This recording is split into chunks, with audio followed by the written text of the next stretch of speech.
Imagine a world lit only by the soft, flickering glow of candlelight. The air is cool and smells of damp stone and burning wood. You're inside a castle, surrounded by massive walls hung with intricate tapestries depicting heroic battles and mythical beasts.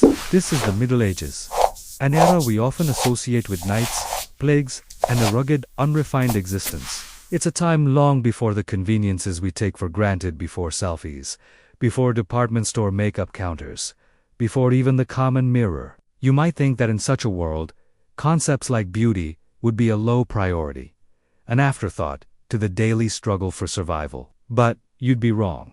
In fact, the pursuit of beauty was just as intense, just as important, and perhaps even more meaningful than it is today. But it was a very different kind of beauty, tied to something much deeper than just physical attractiveness. In the medieval mind, beauty wasn't just skin deep, it was soul deep. A beautiful face, clear skin, and bright eyes were seen as outward signs of a pure heart and a virtuous soul. Your appearance was a direct reflection of your moral character, a window into your relationship with the divine. To be beautiful was to be good. To be ugly, well, that could be seen as a sign of inner corruption or sin. This belief created a fascinating and often bizarre world of beauty standards. People were desperate to align their outward appearance with this ideal of inner goodness, and the lengths they would go to achieve it were extraordinary. They developed potions, lotions, and routines based on a mixture of folklore, early science, and religious belief. Some of their methods might seem strange to us now, while others were downright dangerous. For instance, what was the ideal for a medieval woman? It was a far cry from today's tanned and toned look. Think of the Virgin Mary as depicted in countless paintings of the era. The ideal was a woman with a high, rounded forehead, so high that women would often pluck their hairlines back by several inches to achieve the look. They wanted delicate, arched eyebrows, a small, rosy mouth, and skin as pale and luminous as a pearl. This paleness wasn't just a fashion statement, it signified a life of leisure, away from the sun-drenched fields of the working class. It was a status symbol, proving you belonged to the nobility. To get that coveted pale skin, women would use powders made from wheat flour or, more dangerously, lead-based concoctions. They understood that lead could whiten the skin, but they were tragically unaware of its poisonous effects. They would also use lotions made from things like lily roots or almonds, hoping to smooth out any imperfections, and for that rosy blush on their cheeks and lips. They might use crushed strawberries or the root of the alkanet plant to create a natural-looking stain. It was all about achieving a look that seemed effortlessly pure and angelic. But it wasn't just about the face. Hair was also incredibly significant. For women, long, flowing, golden blonde hair was the ultimate ideal. They would spend hours washing their hair in special concoctions, like a mixture of lye and herbs, and then sit in the sun for hours, hoping to naturally bleach it to that perfect shade of gold. However, a married woman was expected to keep her hair covered in public, hidden away under elaborate veils and headdresses. Her beautiful hair was for her husband's eyes only, a private symbol of her modesty and devotion. Men, too, were held to specific standards of beauty. A well-groomed man was seen as respectable and trustworthy. He was expected to be clean-shaven or have a neatly trimmed beard. Long, well-maintained hair was also a sign of nobility and power for men, a stark contrast to the cropped hair of monks or the lower classes. They took care of their skin, valued a strong physique, and understood that their appearance communicated their social standing just as much as a woman's did. This entire system of beauty was built on a foundation of faith and social hierarchy. It was a complex language spoken through appearance, where every detail, from the curve of an eyebrow to the color of one's hair, carried a specific meaning. It was a world where looking good wasn't just about attracting a partner, it was about demonstrating your worthiness in the eyes of both society and God. So, as we journey back in time, prepare to be surprised. Forget everything you think you know about medieval life being dull and drab. We are about to uncover a hidden world of vibrant and sometimes shocking beauty secrets. We will explore the strange ingredients they used, from harmless herbs to toxic poisons. we'll delve into the philosophies that shaped their ideals and uncover the stories of real people who went to extreme lengths to look perfect. This isn't just a story about cosmetics. It's a story about faith, status, and the timeless, universal human desire to be beautiful. Join me as we pull back the heavy tapestry of history and step into the candlelit chambers of the Middle Ages to discover their fascinating, dangerous, and divine pursuit of beauty. This is a side of the medieval world you've never seen before. Thank you so much for watching the introduction to our series. If you're as fascinated by this topic as I am, make sure to hit that subscribe button and turn on notifications so you don't miss the next chapter where we'll dive deep into the specific potions and poisons people used on their quest for perfection. See you in the next one. Have you ever wondered what people found beautiful 1,000 years ago? Forget today's trends. We're diving deep into the past to uncover what defined beauty in the medieval mind. It's a world where social status, religion, and even your daily routine shaped what was considered attractive. So, grab your metaphorical time machine and let's journey back to the Middle Ages. Imagine a world without sunscreen, where the sun's rays were a constant companion for anyone working the fields. In this era, your skin tone was a billboard for your social standing. Having pale, almost translucent skin was the ultimate status symbol. It wasn't just about aesthetics. It was a clear declaration that you belonged to the nobility, that you were wealthy enough to spend your days indoors, away from the harsh sun and manual labor. For women of the upper class, maintaining this pallor was a full-time job. They would go to great lengths, using various concoctions, some quite dangerous, like those containing lead, to whiten their complexions. This alabaster skin became synonymous with aristocracy, a visible marker separating the privileged few from the sun-kissed peasantry. It was a sign of a life of leisure, poetry, and courtly love, not a life of toil. So, what did the ideal medieval woman look like? Think of the heroines from classic tales, and you're getting close. The look was all about delicacy, fairness, and an air of untouchable purity. Besides pale skin, a high, rounded forehead was highly prized, so much so that many women would pluck their hairlines to create this illusion of a larger forehead. Thin, arched eyebrows, a small, rosy mouth, and a slender, long neck often called a swan-like neck, also key features. The body ideal was equally specific. A slender frame, narrow shoulders, and a high waist. It was a look that emphasized youth and a certain fragility. Hair was another major focus. Long, flowing locks, preferably blonde or golden, were considered the pinnacle of female beauty. Often, these would be elaborately braided and woven with ribbons or pearls, a true crowning glory. This ideal wasn't just about physical appearance. It embodied the virtues of the time: modesty, grace, and an almost ethereal purity. She was meant to look like an angel on earth, an object of admiration and inspiration. Now, what about the men? While women were praised for their delicacy, men were admired for entirely different qualities. Strength was paramount.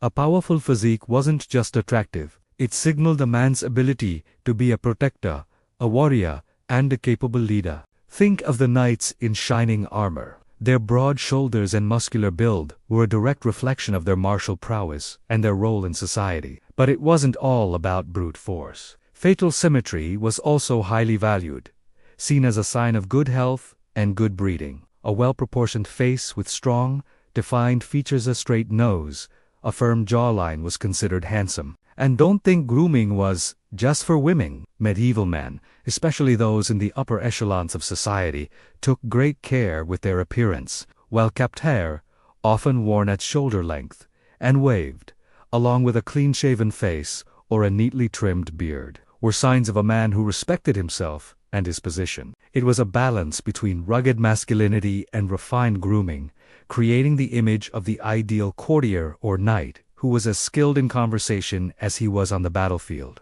We can't talk about the Middle Ages without talking about the immense power of religion, and it had a profound impact on beauty standards. The church was the central institution of medieval life, and its teachings wove their way into every aspect of culture, including perceptions of beauty. There was a powerful belief that your outward appearance was a direct reflection of your inner soul. This concept is often called physiognomy. A beautiful, clear-skinned, and symmetrical face wasn't just pleasant to look at. It was seen as an outward sign of an inner purity and a virtuous spirit. In contrast, physical blemishes, deformities, or what was considered ugliness were sometimes interpreted as signs of moral corruption or inner sin. This created a strong connection between physical attractiveness and holiness. The ideal woman, with her pale skin and modest demeanor, was seen as embodying the purity of the Virgin Mary.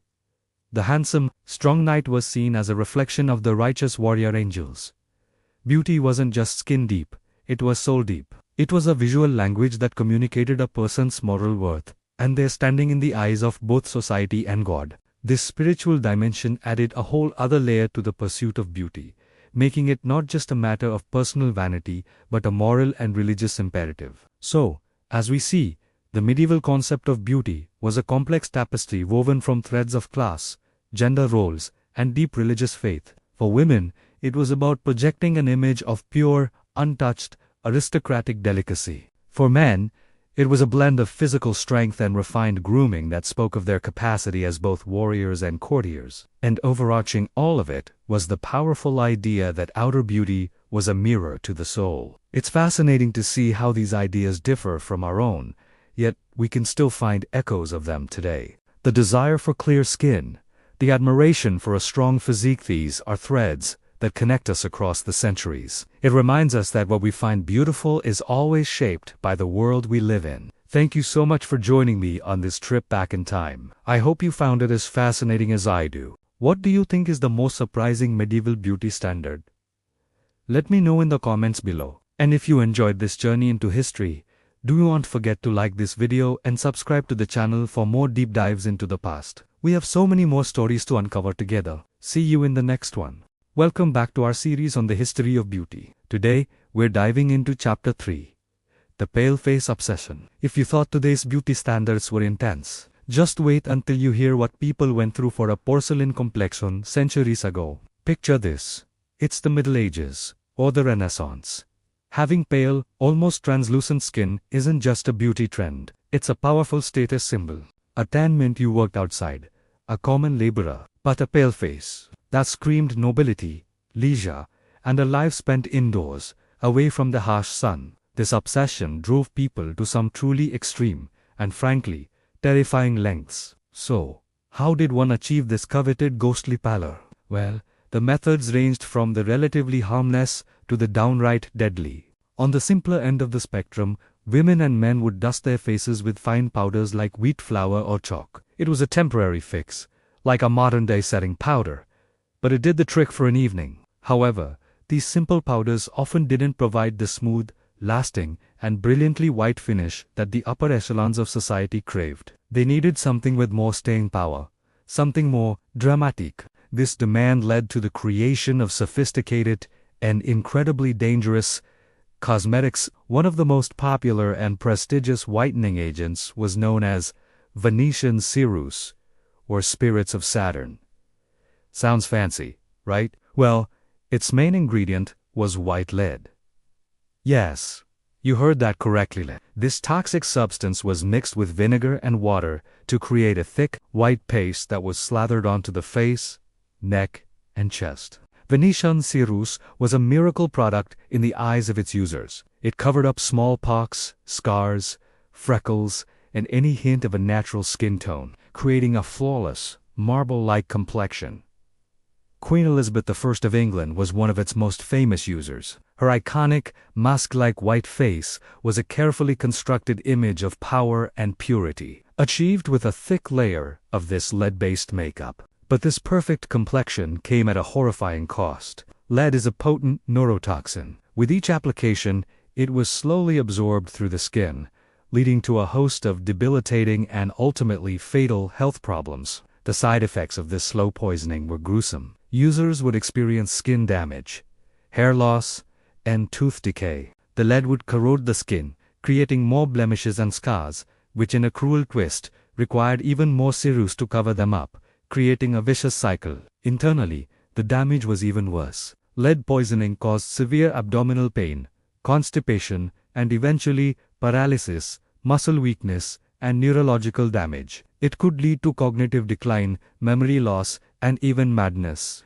Many historians believe that the notoriously erratic behavior of some nobles could be partially attributed to the lead-based cosmetics they wore daily. They were literally poisoning themselves in the name of beauty. And lead wasn't the only poison on the vanity table. Mercury was another popular, and equally dangerous, ingredient used for skin lightening.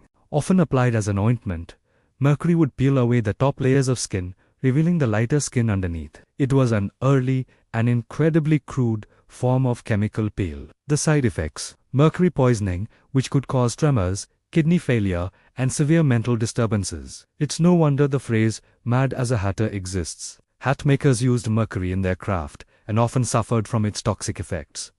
In this case, it was mad as a beauty enthusiast.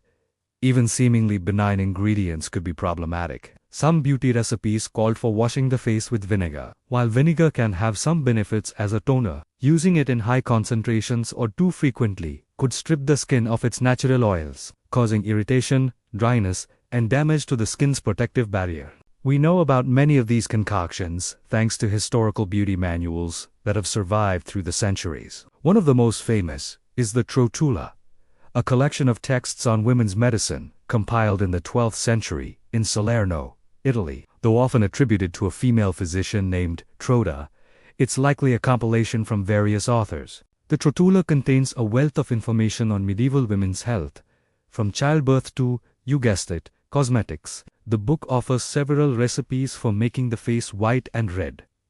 One such recipe for a whitening water involves soaking soluble tartar, lily root, and borax in rose water. Another suggests a paste made from lily roots, white bryony, and burnt lead, mixed with honey and grease. While some ingredients were plant-based, the inclusion of toxic heavy metals, like lead, was common. These texts weren't just recipe books. They were a window into the aspirations and anxieties of medieval women. The Trotula also has advice for covering blemishes, stating, if she is a bit too ruddy, let her make a bloodletting from the arm. This highlights the belief that beauty was intrinsically linked to internal health and the balance of the body. A pale complexion was seen as a sign of a delicate, refined constitution. So, why would anyone take such monumental risks? Why would nobles knowingly slather poison on their faces? The answer lies in the immense social pressure to conform to an ideal. A pale face wasn't just about looking pretty, it was a performance of class, wealth, and social standing. It distinguished the aristocracy from the working class in a very visible, undeniable way. In a rigid social hierarchy, your appearance was your billboard, advertising your place in the world. For many, the long-term health risks were a distant, abstract concern compared to the immediate social benefits of appearing pale, powerful, and fashionable. It was a high-stakes game of beauty, and many were willing to gamble with their lives to win. It's a stark reminder that the pursuit of beauty has always involved risks, and that the standards we strive for are often deeply tied to the culture and society we live in. The story of the pale-face obsession is a chilling, yet fascinating, chapter in our history. Thanks so much for joining me on this journey back in time. What do you think is the most extreme beauty trend today? Let me know in the comments below. And if you enjoyed this, don't forget to like, subscribe, and hit that notification bell so you don't miss our next chapter. See you next time. Hello history lovers, and welcome back to our deep dive into the fascinating world of medieval beauty. In our last chapter, we explored the lengths people went to achieve that coveted pale complexion. But what about adding a pop of color? Today, we're blushing our way into chapter 4, the dangerous art of rouge and lip color. So, grab a mirror and let's get started. You might think that a rosy cheek in the Middle Ages was a bold, seductive statement, much like it can be today. But you'd be surprised. Back then, a flush of red on the cheeks wasn't about attracting a partner. It was a symbol of something far more fundamental: health and vitality. In an era where life was often short and disease was rampant, looking healthy was the ultimate status symbol. A pale face was a sign of nobility, yes, but a deathly pallor was a sign of illness. So, a subtle, natural-looking blush suggested you were well-fed, strong, and full of life, a stark and beautiful contrast to the deliberately whitened skin. It was the medieval equivalent of that "I just went for a brisk walk in the country" glow. It showed you were robust, capable of surviving.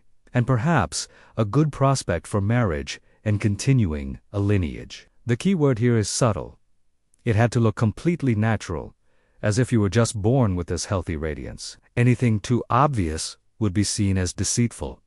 Which brings us to our next point. So, how did medieval women and sometimes men achieve this natural flush? Well, they got creative and turned to Mother Nature's pantry. The methods ranged from the simple and sweet to the downright stuff. For a gentle, temporary stain, one of the most common methods was to use crushed berries. Think strawberries, raspberries, or mulberries. A woman might simply rub a crushed berry on her cheeks and lips right before meeting someone to get a quick, believable tint. Another popular option was red wine. The dregs, or leftover sediment, from a barrel of red wine could be used as a paste. It provided a nice, ruddy color, and probably smelled quite pleasant, too. It's like a mini spa treatment and a happy hour all in one. These methods were relatively safe and accessible, especially for those living in the countryside with gardens and vineyards. However, not all ingredients were so benign. If you wanted something with a bit more staying power, you had to venture into more adventurous territory. One recipe involved mixing wine with shavings from brazelwood, a type of tree that produces a vibrant red dye. This would create a more potent and longer-lasting stain. But for the truly committed, the sources could be a bit more visceral. It's been recorded that some rouge recipes called for animal blood. Yes, you heard that right? While this was likely less common, it speaks to the determination to achieve a certain look. Imagine trying to get just the right, subtle shade of healthy using such a potent ingredient. It would have been an incredibly tricky balancing act. One drop too many, and you wouldn't look healthy. You look like you just survived a battle. The pursuit of beauty has always required a bit of bravery, it seems.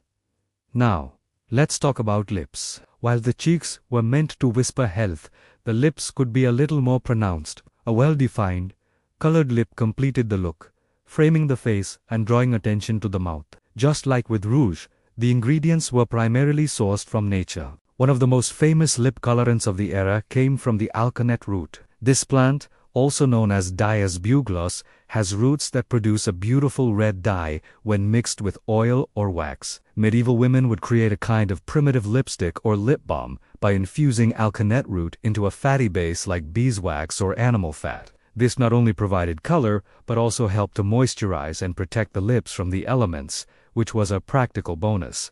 It was a multitasking cosmetic. Other plants were also used. The flower petals of red poppies could be crushed and applied for a delicate, fleeting color. And just as with rouge, berries and wine were go-to options for a quick lip stain. The goal was to enhance the natural lip color, making it appear fuller and more vibrant. It wasn't about the bold, matte lipsticks we see today, but rather a sheer, glossy stain that looked like your lips were naturally just that perfect shade of red. It was all part of creating an idealized version of natural beauty, enhancing what was already there rather than completely changing it. The art was in the application, making it look like you weren't wearing anything at all. The no makeup look isn't a modern invention. It has its roots deep in medieval times. But all this primping and painting didn't go unnoticed. There was one major institution that had a very strong opinion on the matter: the church. In the medieval period, the church's influence permeated every aspect of daily life,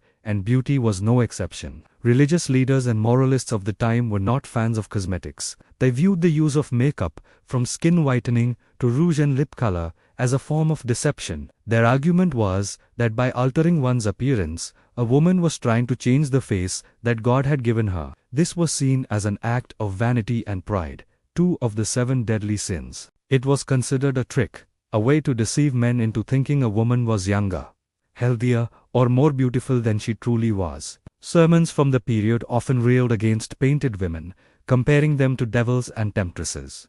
The famous theologian Thomas Aquinas argued that a woman could use cosmetics to please her husband, but only if it was to prevent him from straying, and even then it was a morally gray area. Using makeup to attract a new partner, however, was seen as definitively sinful. The church taught that true beauty was found in modesty, piety, and a pure soul, not in a painted face. A woman's worth was in her character, not her complexion. This created a fascinating paradox for medieval women. Society, and potential suitors, valued the appearance of youth and health, which often required a little cosmetic help. But the ultimate moral authority, the Church, condemned the very tools used to achieve that look. This condemnation put women in a difficult position. They were caught between societal expectations and religious doctrine. To navigate this, cosmetics had to be used with the utmost discretion. The goal was to look better without looking like you had tried. If someone could tell you were wearing makeup, you had failed. You risked not only social ridicule for being vain but also divine judgment for being deceitful. This is why the ingredients were often simple. Natural things like berries and wine day could be plausibly denied. Oh, this color on my lips. I was just eating some strawberries from the garden. It was a constant, high-stakes game of enhancement and concealment. The art of medieval makeup wasn't just about the application. It was about the subtle subterfuge required to wear it at all. It was a dangerous game, both for the soul, according to the Church, and sometimes for the body, depending on the ingredients. And so, the medieval woman walked a fine line. On one side, the desire to look healthy, youthful, and attractive in a world that prized these qualities. On the other, the stern judgment of the Church, which saw any alteration of God's creation as a sin. The use of rouge and lip color is a perfect example of this conflict. It was an art form born of necessity, creativity, and a touch of rebellion. It shows us that the desire to present our best selves to the world is a timeless human impulse, one that has been navigated with ingenuity and courage for centuries. Thank you so much for joining me on this colorful journey through the history of medieval rouge and lip stains. It's incredible to see the connections between their world and ours, isn't it? In our next and final chapter, we'll be exploring the crowning glory of medieval beauty, the hair. Trust me, you won't want to miss the elaborate styles and surprising secrets. If you enjoyed this video, please give it a thumbs up, and don't forget to subscribe and hit that notification bell so you won't miss our grand finale. Thanks for watching, and see you next time. Welcome back to our series on the history of beauty. Today, we're rediving into a fascinating era where hair wasn't just about style, it was a symbol of virtue, status, and even divinity. We're talking about a time when women went to extraordinary lengths to achieve the golden standard of hair. Imagine spending hours under the scorching sun, not for a tan, but to bleach your hair to a perfect, angelic blonde.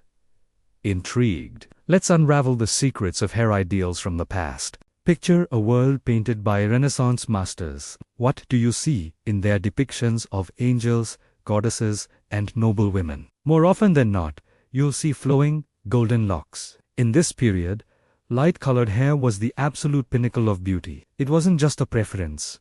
It was deeply symbolic. Blonde hair was associated with purity, goodness, and the divine. It was the color of angels, a visible sign of an inner, untainted soul. This ideal was so powerful that women with naturally dark hair felt immense pressure to conform. Brunettes weren't just out of fashion. In some circles, their darker hair was subtly linked to negativity or temptation. Achieving that coveted halo of gold became an all-consuming quest for many. So, how did they do it? Forget modern box ties and salons. The methods they used were ingenious, if not a little risky. The most common technique was a potent, homemade bleaching concoction. A popular recipe involved a mixture of lye, which is a highly caustic substance, blended with ingredients like saffron, onion skins, or other yellow-hued plants to impart that golden color. Women would apply this paste to their hair and then undertake the most crucial step, sunbathing. But this wasn't leisurely lounging. They would wear special wide-brimmed hats, called solanas, that had the crown cut out. They'd pull their hair through the opening, spread it over the wide brim, sometimes held in place with nets, and sit for hours, letting the sun's rays work their magic. This process was a true test of patience and endurance, a ritual performed day after day to slowly lighten their strands. It was a laborious, time-consuming process that shows just how dedicated they were to achieving this specific look. Now, you might be thinking, if they spent all this time perfecting their beautiful blonde hair, they must have shown it off, right? Well, not exactly. This is where things get a bit paradoxical. While lustrous, light hair was the ideal, modesty and social status dictated that a respectable married woman's hair should often be hidden. Hair was considered incredibly intimate, almost a private feature reserved for one's husband. In public, elaborate headdresses, veils, and the iconic cone-shaped hennons were worn to conceal the hair. This act of covering the hair was a powerful symbol of a woman's virtue and her marital status. An uncovered head of hair on a married woman in public could be seen as brazen or improper. So, all that effort, the bleaching, the conditioning was for a beauty that was selectively revealed, making its rare appearance all the more impactful. For unmarried girls, the rules were a bit more relaxed. They were often permitted to wear their hair down or in braids, a symbol of their youth and availability. With all that bleaching and sun exposure, you can bet their hair was prone to damage. It would become dry, brittle, and dull. But of course, they had solutions for that, too. To restore shine and health, women turned to a variety of secret hair oils and rinses, passed down through generations. These weren't commercial products, but homemade remedies crafted from natural ingredients. Olive oil was a staple, used as a deep conditioning treatment to bring back moisture and softness. They would create infusions with herbs like rosemary, which was believed to stimulate the scalp and promote growth. Rinses made from wine or vinegar were also popular. The acidity of these liquids would help to clarify the hair, remove any buildup from their bleaching pastes, and seal the hair cuticle, resulting in incredible shine. It's amazing to think that centuries ago, women were already practicing a form of clean beauty using kitchen and garden ingredients to maintain the health and luster of their painstakingly lightened hair. So, this golden standard was a complex mix of aspiration and concealment. It tells us so much about the values of the time. On one hand, you have this pursuit of a very specific, almost ethereal ideal of beauty, the angelic blonde. It required dedication, knowledge of natural chemistry, and a whole lot of patience. Women were essentially part-time alchemists, transforming their appearance to align with a cultural ideal of purity and divinity. This quest for golden hair was a serious undertaking, a testament to how deeply beauty standards can be woven into the fabric of a society. It wasn't just about looking pretty. It was about embodying virtue. On the other hand, the story of hair in this era is also about modesty and control. The very same hair that was so idealized was also meant to be hidden away, a private treasure rather than a public spectacle. The headdresses and veils that concealed it were more than just fashion accessories. They were potent symbols of a woman's place in society, her marital status, and her commitment to religious and social norms.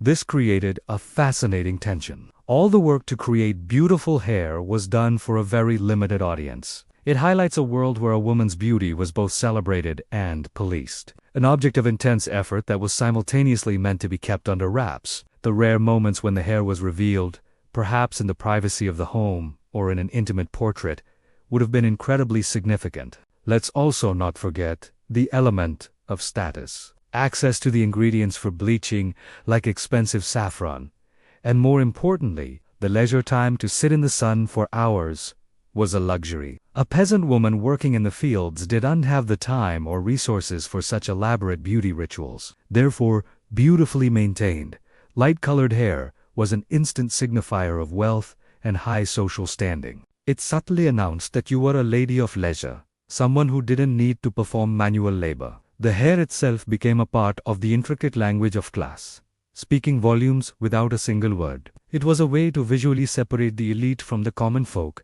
reinforcing the social hierarchy of the time. In reflecting on this golden standard, we see how beauty ideals are never just about aesthetics. They are a mirror reflecting a society's values, beliefs, and social structures. The obsession with blonde hair tells a story of religious symbolism, social status, and the complex roles of women. It's a narrative of dedication, of women using their knowledge of the natural world to transform themselves, and of the social rules that governed how that beauty could be displayed. It's a reminder that throughout history, the way we style, color, and cover our hair has been a powerful form of communication, loaded with meaning. Thank you so much for joining me on this deep dive into the hair ideals of the past. It's incredible what history can teach us about our own relationship with beauty today. If you enjoyed this journey, please give this video a thumbs up, and don't forget to subscribe and hit the notification bell so you won't miss our next chapter in the history of beauty. We'd love to hear your thoughts in the comments below.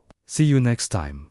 Hello everyone, and welcome back to our deep dive into the fascinating and sometimes bizarre world of historical beauty. Today, we're tackling Chapter 6, Eyebrows, Foreheads, and the quest for the perfect face in the Middle Ages. If you think today's beauty trends are demanding, just wait until you hear what people went through back then.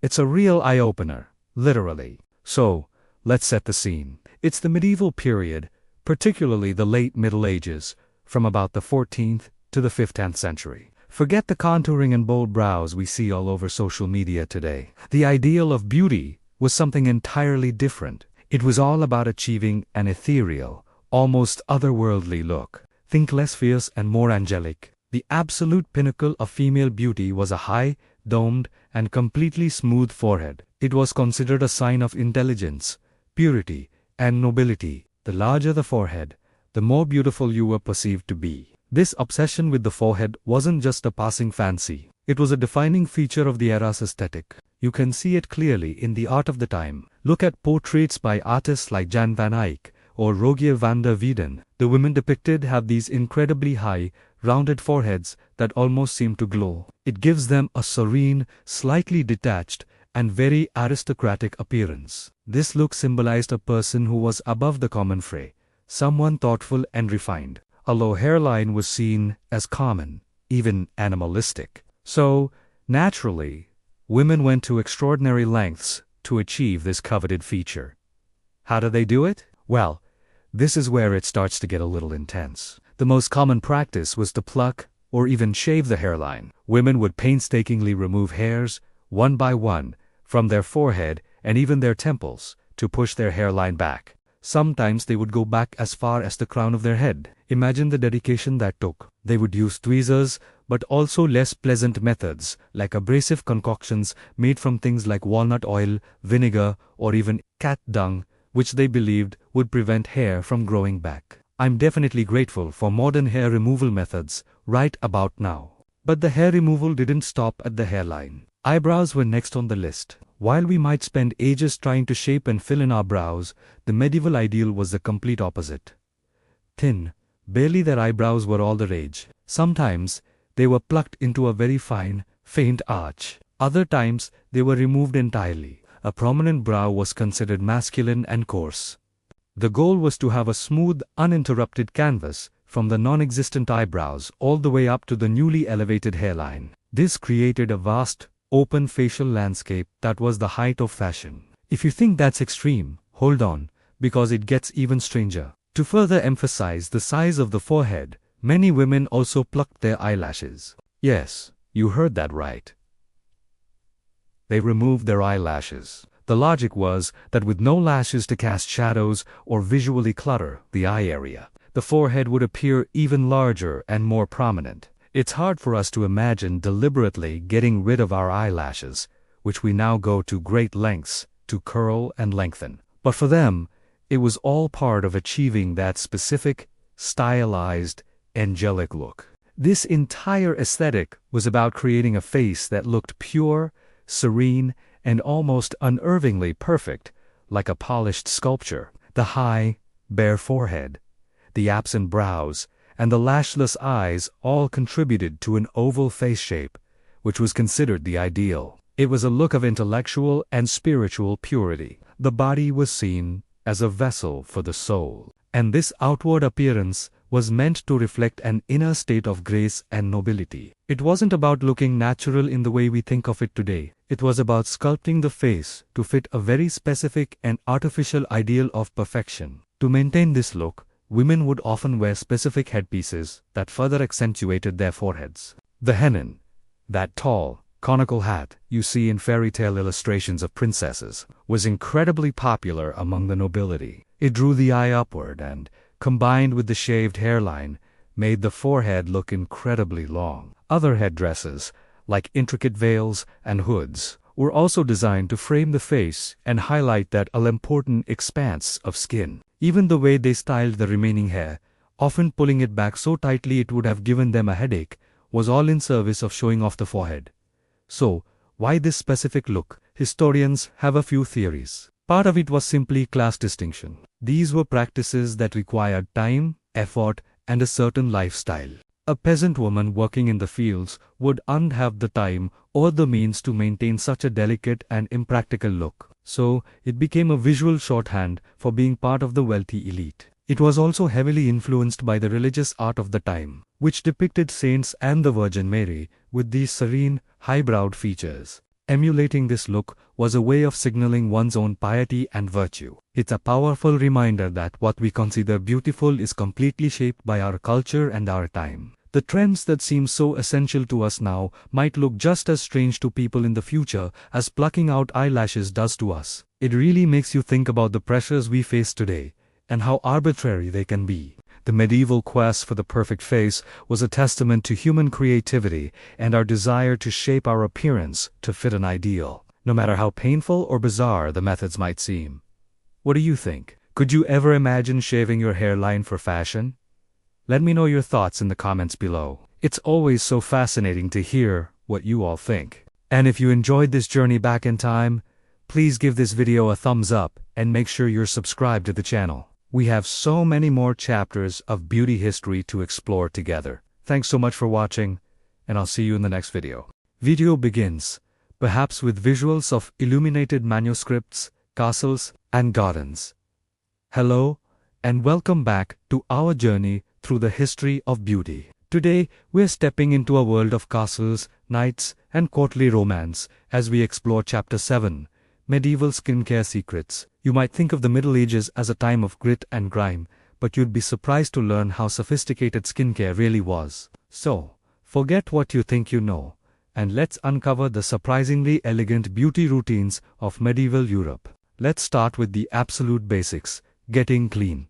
Long before modern cleansers, people in the Middle Ages were masters of natural ingredients. Imagine washing your face, not with a foaming gel, but with fragrant rose water. This wasn't just a luxury for the rich. It was a common staple, distilled from rose petals and prized for its gentle, toning properties. And it didn't stop there. Honey, with its natural antibacterial qualities, was often mixed into washes to cleanse and soothe the skin. And what about milk? Yes, milk baths weren't just a legend. Rich in lactic acid, milk was used to gently exfoliate and soften the skin, leaving it feeling smooth and renewed. These weren't harsh, stripping chemicals. They were gentle, effective cleansers straight from nature's pantry. They understood that a clean canvas was the first step to a beautiful complexion. Now, after cleansing, what about pores? The medieval world was obsessed with achieving a smooth, flawless complexion, and visible pores were a definite no-no.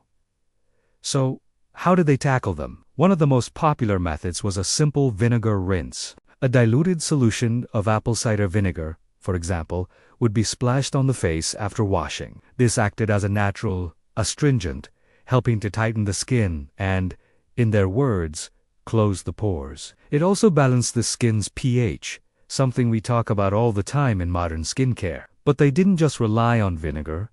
They also created intricate herbal masks. A poultice made from ground herbs like comfrey, marshmallow root, or even crushed strawberries would be applied to the face. These masks were designed not only to minimize the appearance of pores, but also to soothe inflammation and provide the skin with a wealth of nutrients. It was a holistic approach, focused on tightening and nourishing the skin for that perfectly smooth finish. Life in the Middle Ages often meant being exposed to the elements. Whether you were a noblewoman riding through the countryside or a peasant working in the fields, your skin was constantly battling wind, sun, and cold.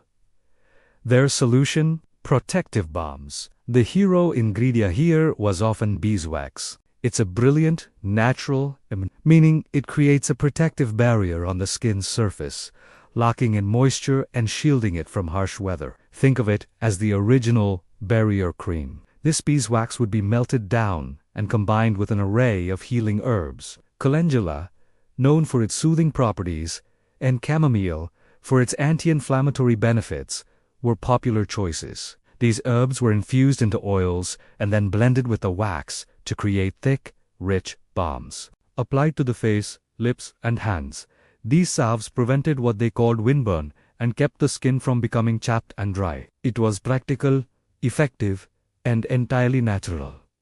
So, how do we know all of this? We're incredibly lucky that some of the most detailed accounts of medieval skincare come from a very reliable source.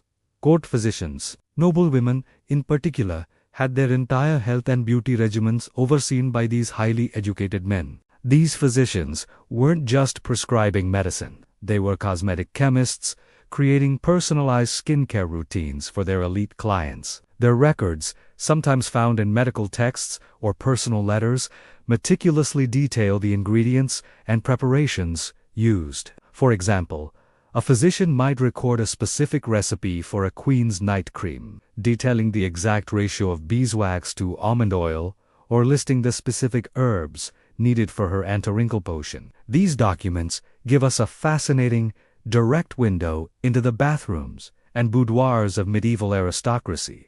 They show us that skincare wasn't just a trivial pursuit. It was considered an integral part of a noblewoman's health and presentation, managed with scientific precision. One famous text, the Trotula, a collection of works on women's medicine from the 12th century, contains entire sections on how to achieve clear skin, remove blemishes, and even reduce wrinkles. Let's dive deeper into some of these specific recipes recorded by court physicians.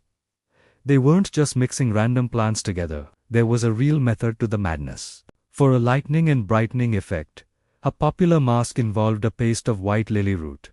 Lilies were a symbol of purity, and it was believed they could impart that quality to the skin. To combat blemishes and spots, they might create a topical treatment using frankincense and myrrh, resins known for their purifying properties. For wrinkles, they looked to ingredients that could plump the skin. A balm made with lanolin, the natural oil from sheep, as well mixed with marrow and infused with herbs like fennel, was believed to smooth fine lines. These weren't just folk remedies. They were prescribed treatments. A physician would diagnose a skin concern, whether it was excessive dryness or redness, and then compound a specific remedy from his apothecary of herbs, oils, and animal fats. It was truly bespoke skincare, tailored to the individual's needs and the specific challenges of her environment. The desire for a pale, luminous complexion was the ultimate beauty standard for medieval noblewomen. A tan was associated with outdoor labor and the lower classes, so protecting the skin from the sun was paramount. Wide-brimmed hats and veils were essential fashion accessories, but skincare played a role too. They would create lotions using cucumber juice or watercress, both believed to have skin-lightening properties. Ground barley or rice flour might be used to create a paste that, when applied to the skin, was thought to draw out impurities and leave a paler finish. After cleansing, they would often pat their skin with a lotion made from white wine, which they believed would refine the skin's texture and brighten its tone. It's fascinating to see how their understanding of ingredients, while not based on modern chemistry, often led them to choices that actually worked. Cucumber is hydrating and soothing, and the gentle acids in wine can indeed have an exfoliating effect. They were observing cause and effect and passing down what they learned. Let's not forget about the body. Skincare didn't stop at the neck. The ritual of bathing was a significant part of medieval life, especially for the wealthy. Public bathhouses were common in the early Middle Ages, but private baths were a luxury for the elite. These were not quick showers. A noblewoman's bath would be a fragrant, therapeutic experience. The water would be scented with handfuls of fresh herbs like lavender, rosemary, and mint. Sometimes, oat straw would be tied in a muslin bag and left to steep in the hot water, releasing a soothing milky liquid that softened the skin all over the body. After bathing, the skin would be anointed with fragrant oils. Almond oil, infused with the scent of violets, roses, or cloves, was a particular favorite. This final step wasn't just about smelling good. It was about sealing in the moisture from the bath and keeping the skin supple and perfumed for hours. This full-body ritual shows just how holistic their approach to beauty and hygiene truly was. As we look back at these medieval practices, it's clear that they were far more advanced than we often give them credit for. They were resourceful, using the natural world around them to create effective and often luxurious skincare products. From gentle milk cleansers and pore-tightening vinegar tonics to protective beeswax balms and physician-prescribed wrinkle creams, the women of the Middle Ages had a surprisingly sophisticated arsenal of beauty secrets.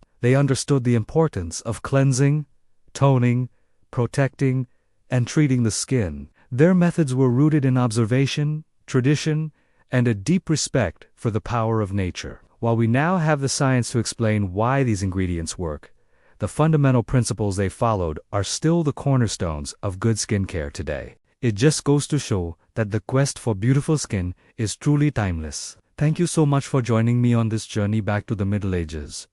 I hope you found these medieval skincare secrets as fascinating as I do. What was the most surprising thing you learned today? Let me know in the comments below. And if you enjoyed this glimpse into the past, please don't forget to like this video, subscribe to the channel, and hit that notification bell so you don't miss our next chapter in the history of beauty. Thanks for watching, and see you next time. Hello, and welcome back to our channel. Today, we are journeying back in time to explore a world that was, shall we say, a bit more fragrant than ours. We're diving into the fascinating and sometimes eye-watering history of scent and hygiene. You might think a daily shower is a given, but for much of history, that was far from the case. So, hold your nose and let's get started. Imagine living in a world where taking a full bath was a rare, perhaps even yearly, event. This wasn't because people enjoyed being dirty. It was a complex situation tied to practicality, resources, and even medical beliefs. Water wasn't always clean or easy to get, and heating enough for a proper bath took a tremendous amount of effort and firewood. For many, a full-body wash was a luxury reserved for special occasions. So, how did people cope with the inevitable odors? The answer was simple. If you can't wash it off, cover it up. This is where the world of fragrance truly blossomed. Perfumes, powders, and scented waters became essential tools for daily life, especially for the upper classes. Instead of soap and water, people relied on powerful scents to mask body odor. Wealthy men and women would douse themselves in perfumes made from musk, ambergris, and civet, strong animal-based scents that could overpower just about anything. They would powder their wigs and skin with scented powders made from ingredients like orris, root, and violet. It was a battle of scents, where the goal wasn't to be clean, but to smell less like yourself and more like a walking flower garden.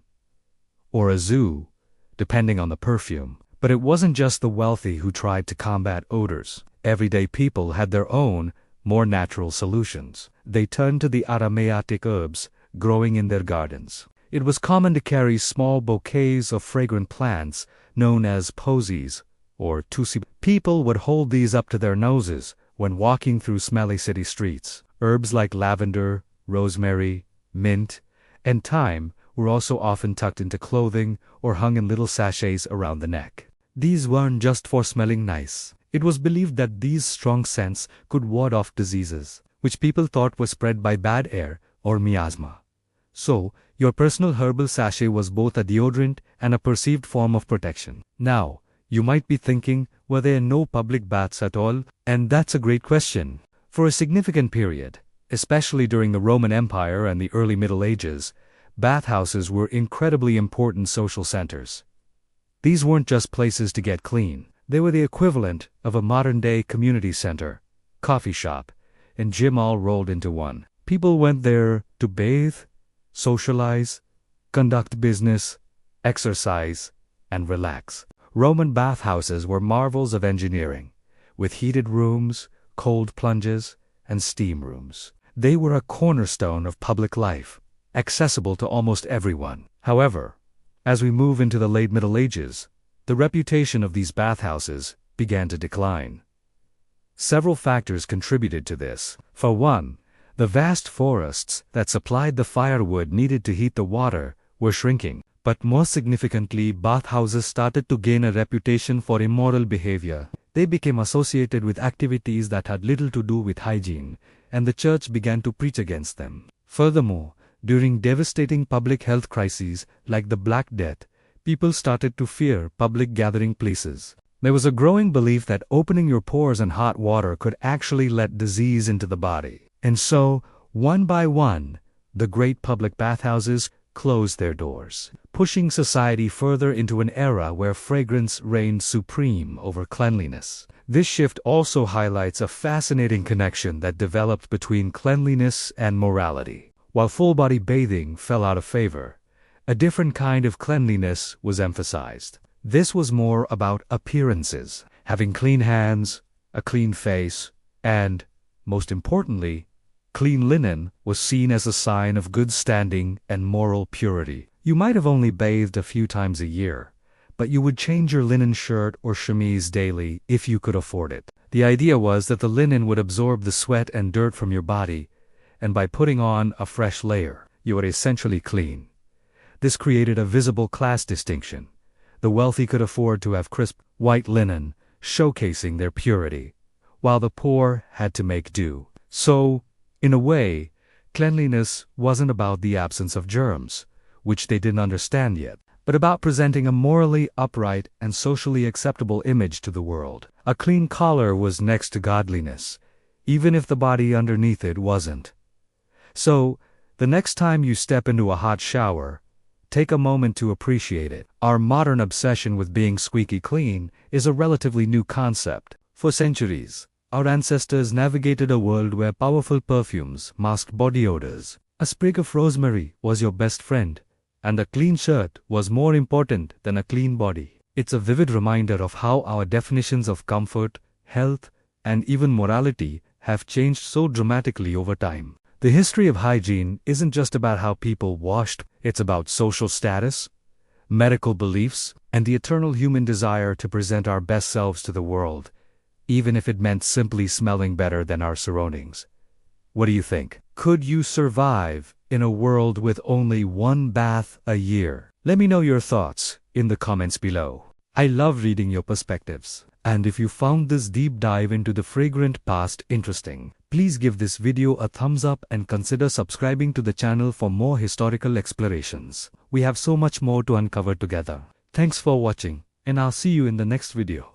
Hello everyone, and welcome back to our channel. Today, we're diving deep into a topic that might make you clutch your toothbrush a little tighter. We're journeying back to the Middle Ages to uncover the secrets behind a medieval smile. When you picture this era, what comes to mind? Knights, castles, grand feasts, maybe.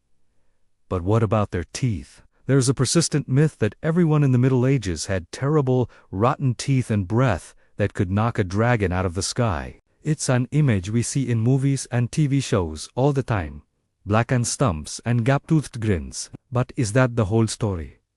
Was oral hygiene completely non-existent? Well, let us peel back the layers of history and find out what was really going on inside a medieval mouth. The answer is far more complex and fascinating than you might think. So, get comfortable, and let's debunk some myths about medieval teeth and breath. First off, let us address the big one. The idea that medieval people just let their teeth rot away without a care in the world. This couldn't be further from the truth. While they didn't have the high-tech gadgets and minty fresh gels we have today, they were very much aware of the importance of clean teeth and pleasant breath. Pain from a toothache was just as agonizing then as it is now, and they had a strong desire to avoid it. Moreover, social and even romantic pressures played a huge role. Having clean teeth and fresh breath was a sign of good breeding, health, and personal refinement. It was something to be proud of. Evidence for this can be found in various historical texts, from medical treatises to personal letters and even poetry. They understood that oral health was linked to overall well-being. So, how did they go about it? They used the resources they had available, creating some surprisingly effective and sometimes strange solutions right from their own homes and gardens. It was a world of DIY dentistry. So, what did the medieval toothbrush and toothpaste look like? Forget plastic bristles and squeezable tubes. The most common tool for cleaning teeth was a simple piece of cloth. People would take a rough textured linen or woolen cloth, wrap it around their finger, and rub their teeth and gums with it. This friction was surprisingly effective at removing plaque and food debris. To make this cleaning process more powerful, they didn't use water alone. They used abrasive powders. This is where it gets really interesting. These weren't mass-produced in a factory. They were homemade tooth powders. A popular recipe involved crushing natural ingredients into a fine powder. Imagine taking burned eggshells or even crushed oyster shells and grinding them down. They'd mix this gritty powder with herbs known for their freshening and cleaning properties, like sage, which has natural astringent qualities. Another common ingredient was salt, a natural, abrasive, and antiseptic that's still recommended in home remedies today. So, you dip your cloth-wrapped finger into this bespoke powder and scrub away. It might sound rustic, but the principle is the same as our modern toothpaste, using an abrasive to polish the teeth clean. Beyond scrubbing with powders, medieval people also understood the importance of rinsing. Think of it as the original mouthwash. But again, no Listerine on the shelves. Instead, they turned to what they had in abundance: wine and vinegar. It might sound a bit odd to rinse your mouth with wine, but it makes some sense. The alcohol in wine and the acetic acid in vinegar have antiseptic properties. They could help kill the bacteria that cause bad breath and gum problems. Medical texts from the period, like the Trotula collection of works on women's medicine from the 12th century, offer specific recipes. Some recommended rinsing with strong, good quality wine first thing in the morning to make the teeth beautiful and strengthen the gums. Others suggested mixing vinegar with mint, cloves, or cinnamon. These added herbs and spices weren't just for flavor. Cloves, for example, contain eugenol, a natural anesthetic that is still used in dentistry today to relieve tooth pain. So, while a swig of vinegar might not be the most pleasant morning ritual, it was a practical and scientifically sound way to maintain oral hygiene in the Middle Ages. They were essentially creating their own antimicrobial oral rinses. Now, let's talk about bad breath, or halitosis. In the medieval world, this was a major social concern, especially in the refined circles of the court. Fresh breath wasn't just about hygiene. It was a critical component of what was known as courtly love. This was the highly poetic expression of admiration between knights and noblewomen. A knight was expected to be valiant and chivalrous, and a lady was expected to be graceful and beautiful. And part of that beauty package was, you guessed it, sweet-smelling breath. Poets and writers of the era often described the ideal lover as having breath as sweet as flowers or spices. Geoffrey Chaucer, in the Canterbury Tales, describes a character, Absalom, who chews cardamom and licorice to keep his breath sweet before serenading a lady. This wasn't just a personal preference. It was a status symbol. Bad breath was associated with the lower classes, poor diet, or sickness. Therefore, having pleasant breath was a way to signal your refinement, your health, and your social standing. It showed that you took care of yourself and respected the people you were interacting with. It was an essential part of the medieval social game. To combat the dreaded bad breath, medieval people became masters of herbal remedies. They carried little pouches of fragrant herbs and spices with them to chew on throughout the day. Think of these as the original breath mints. The most popular choices were things we still use today for their strong, pleasant aromas. Parsley was a big one, known for its ability to neutralize odors, especially after eating smelly foods like garlic. Mint, fennel seeds, and cloves were also incredibly popular. Chewing on a clove not only freshened the breath but, as we mentioned, could also soothe a toothache. Anise and cardamom were other go-to spices. These weren't just masking odors. Many of these herbs have natural antibacterial properties that would have helped address the root cause of bad breath. Some medical texts even recommended specific concoctions. For instance, boiling parsley and mint in wine and then holding the liquid in your mouth was a prescribed remedy for stinking breath. So, the next time you pop a mint in your mouth, you're participating in a tradition of breath freshening that is centuries old. Of course, not everything they tried was a brilliant success. Some of the recommended cures for tooth problems were based more on superstition and folklore than on any real medical understanding. One of the most persistent beliefs was that toothaches were caused by a toothworm. This tiny worm was thought to burrow into the tooth and gnaw on it from the inside, causing excruciating pain. This idea actually dates back to ancient Babylon and persisted for thousands of years. So, how did they try to get rid of this imaginary pest? The treatments were often quite bizarre. One common method involved fumigation. The sufferer would inhale the smoke from burning henbane seeds, which were scattered over hot coals. Henbane is a plant with narcotic properties, and the heat would cause its tiny black seeds to writhe and crackle, looking like little worms being expelled. The person would feel their pain subside thanks to the plant's anesthetic effects, and believe the worms had been driven out. In reality, henbane is highly toxic and dangerous, but they believed it worked.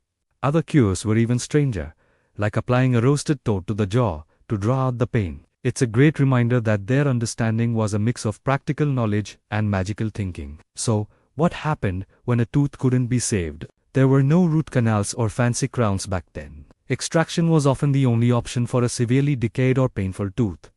And this is where things get a bit grim. Dentistry wasn't a specialized profession in the way we know it. The people who pulled teeth were often barber surgeons. These were jacks of all trades, who would cut your hair, perform minor surgeries, and, yes, pull your teeth, often in a bustling marketplace. Their tools were intimidating-looking pliers and forceps. There was no anesthesia, aside from maybe a strong shot of alcohol to dull the senses.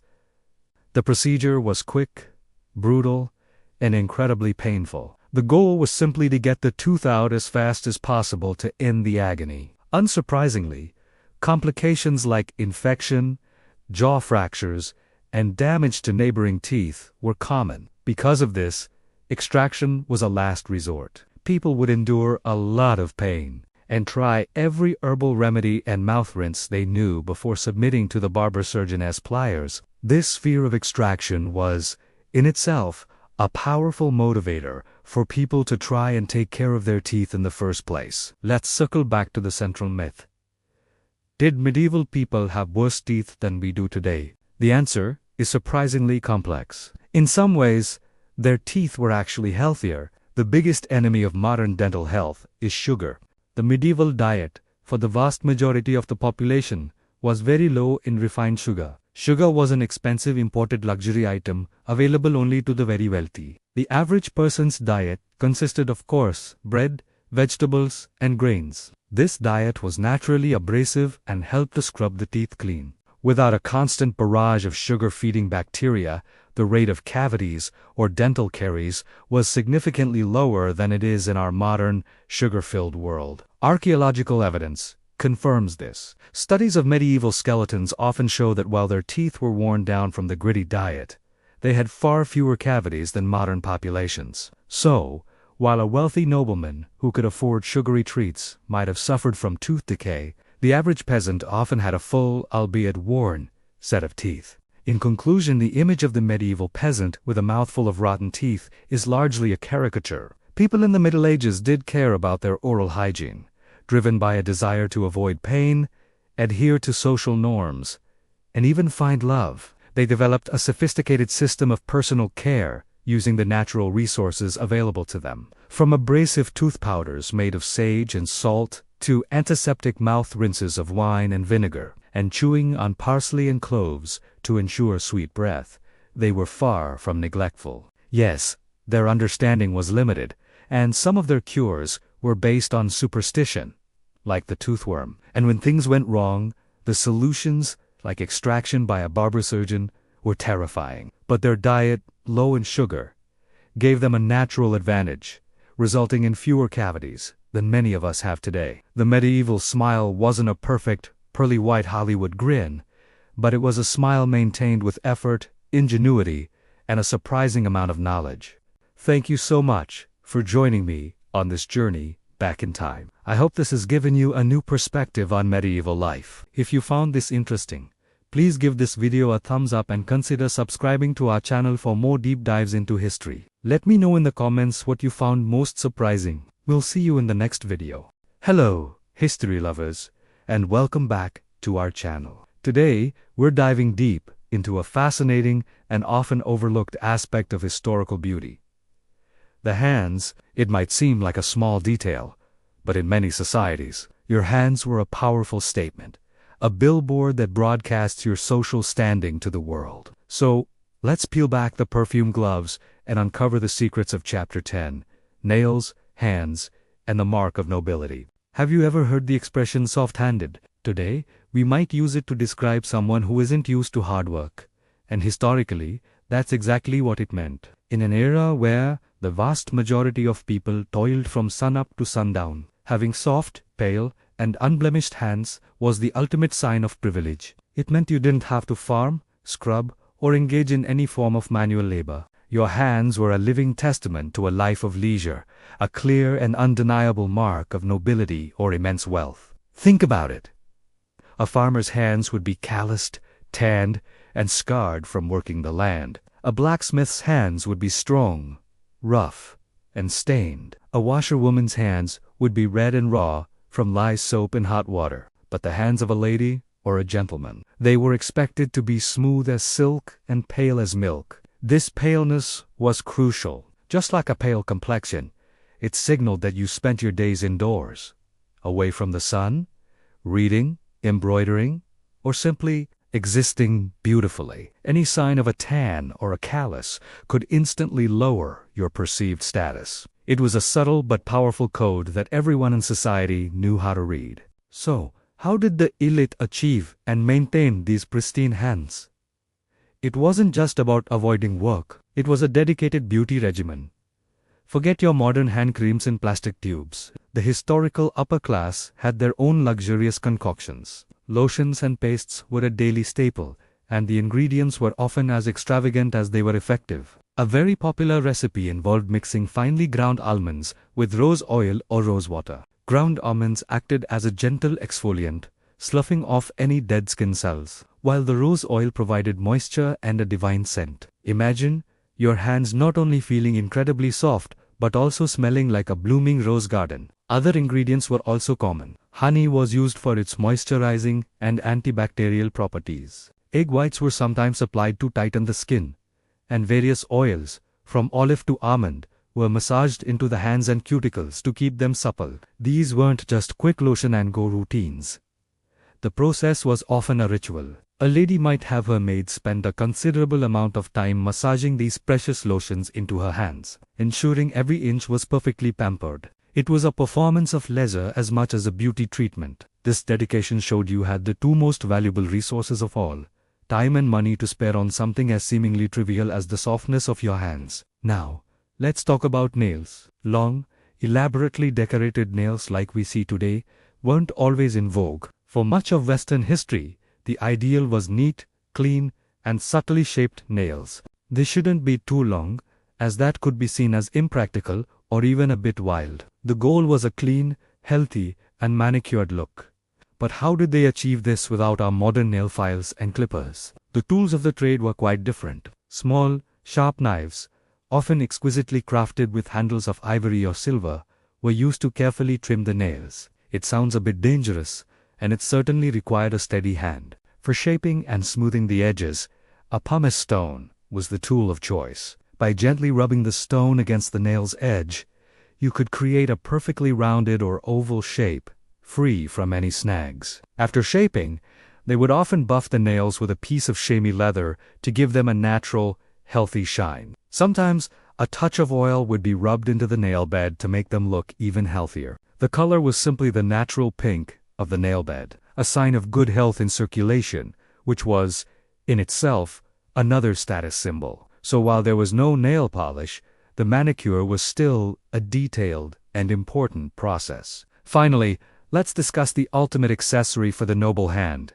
the perfumed glove. Gloves were so much more than just a way to keep your hands warm. They were a critical piece of fashion, a symbol of refinement, and a practical tool for preserving the beauty of the hands. Wearing gloves outdoors protected the skin from the sun, keeping it fashionably pale. They also protected the hands from dirt and grime, maintaining that all-important cleanliness. For a true aristocrat, going out in public without gloves would be like leaving the house half-dressed.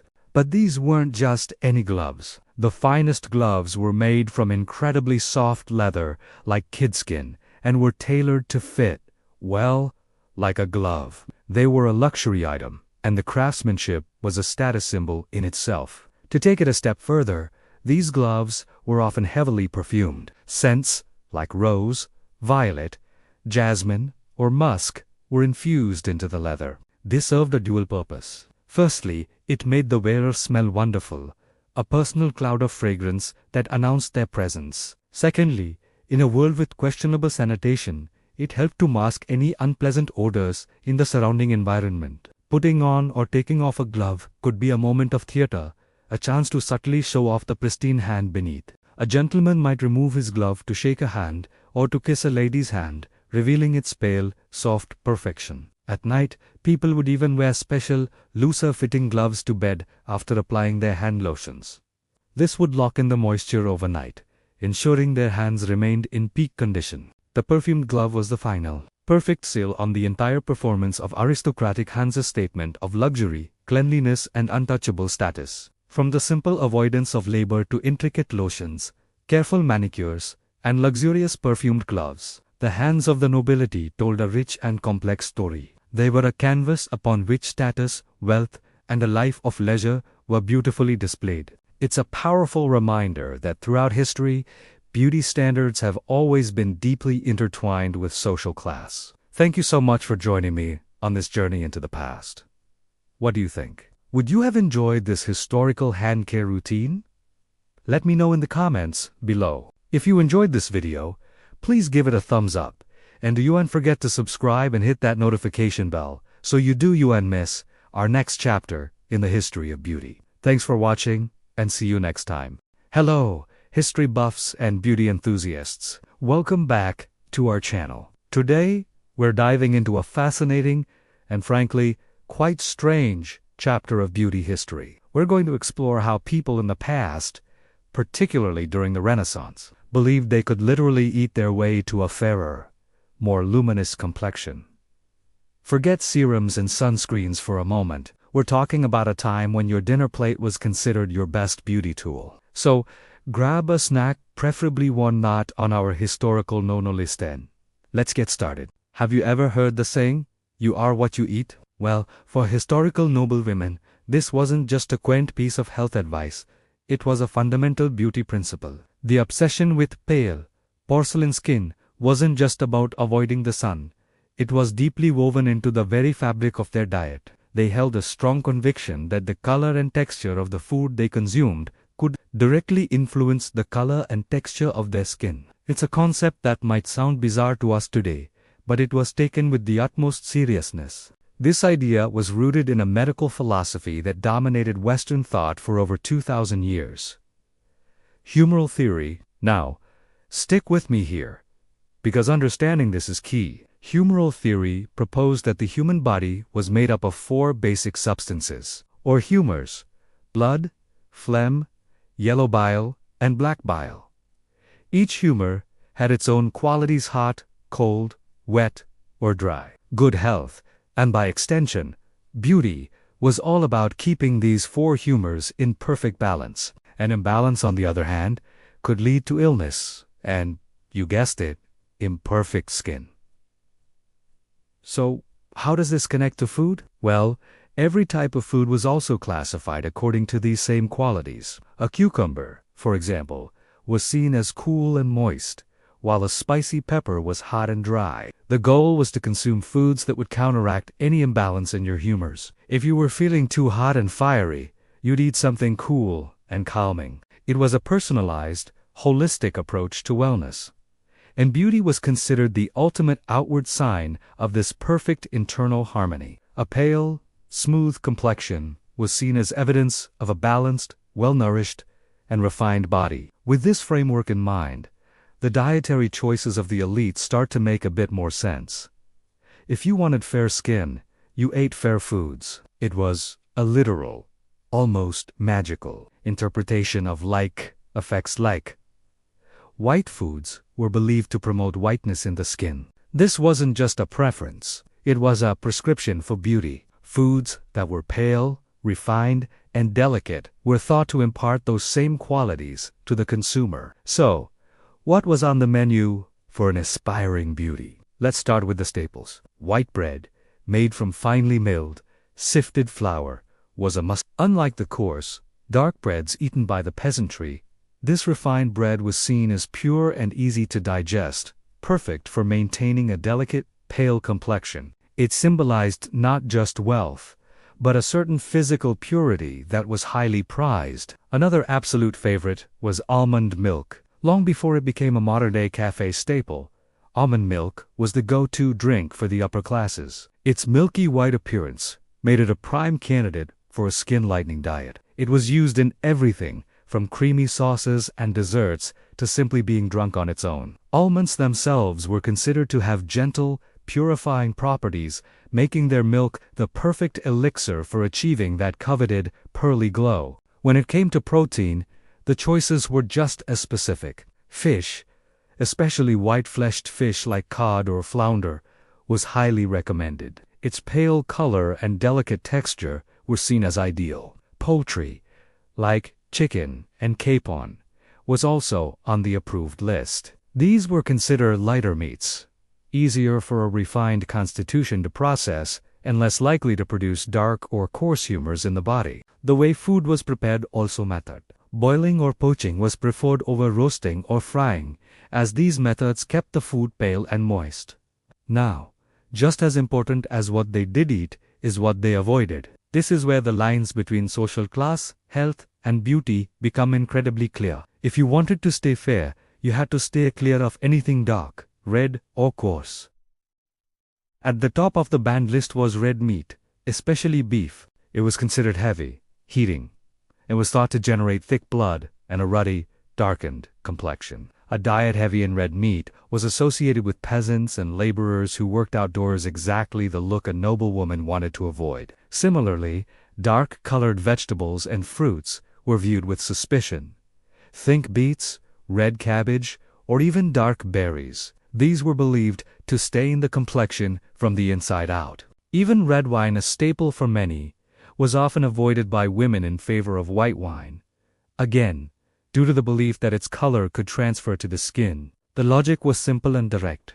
Eating dark food would darken your body and your appearance. These foods were deemed coarse and believed to produce earthy, dense humors that were incompatible with the delicate balance required for aristocratic beauty. This dietary segregation created a powerful visual distinction between the classes. A wealthy noblewoman, nourished on a diet of white bread, fish, chicken, and almond milk, would theoretically possess a pale, delicate complexion. In contrast, a peasant whose diet consisted of dark bread, red meat when available, and root vegetables would have a darker skin tone, look further enhanced by a life of outdoor labor. The diet, therefore, didn't just reflect wealth. It was a tool used to actively construct and perform one's social status on the very surface of the skin. Beauty was a direct reflection of your bloodline, your lifestyle, and literally, what was on your plate. It's truly a fascinating look at how health and beauty were completely intertwined. The humoral system provided a complete,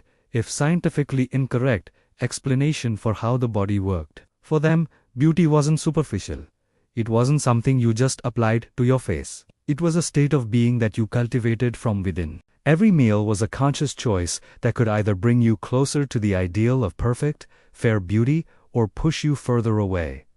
This wasn't about calories or vitamins. It was about color, texture, and mystical properties. Imagine planning your meals with this mindset. Turning down a hearty beef stew not because you're watching your weight, but because you're afraid it might make your skin less luminous. Or choosing to drink almond milk with every meal, in the hope that its whiteness will seep into your very being. It paints a vivid picture of a world where food held a symbolic and transformative power that we can barely imagine today. While our modern science has debunked humoral theory, we can still see echoes of this belief. Think of the modern Eat Clean movement, or the idea of eating the rainbow for better health and glowing skin. We still believe, quite rightly, that diet has a profound impact on our appearance. The methods and the reasoning may have changed dramatically, but that core idea that what we put inside our bodies shows on the outside has persisted through the centuries. The historical quest for fairness through diet is a powerful reminder of how beauty standards are shaped by the science, philosophy, and social structures of the time. It's a testament to the timeless human desire to control our appearance and present our best selves to the world, even if it means sticking to a menu of only white foods. What a journey back in time.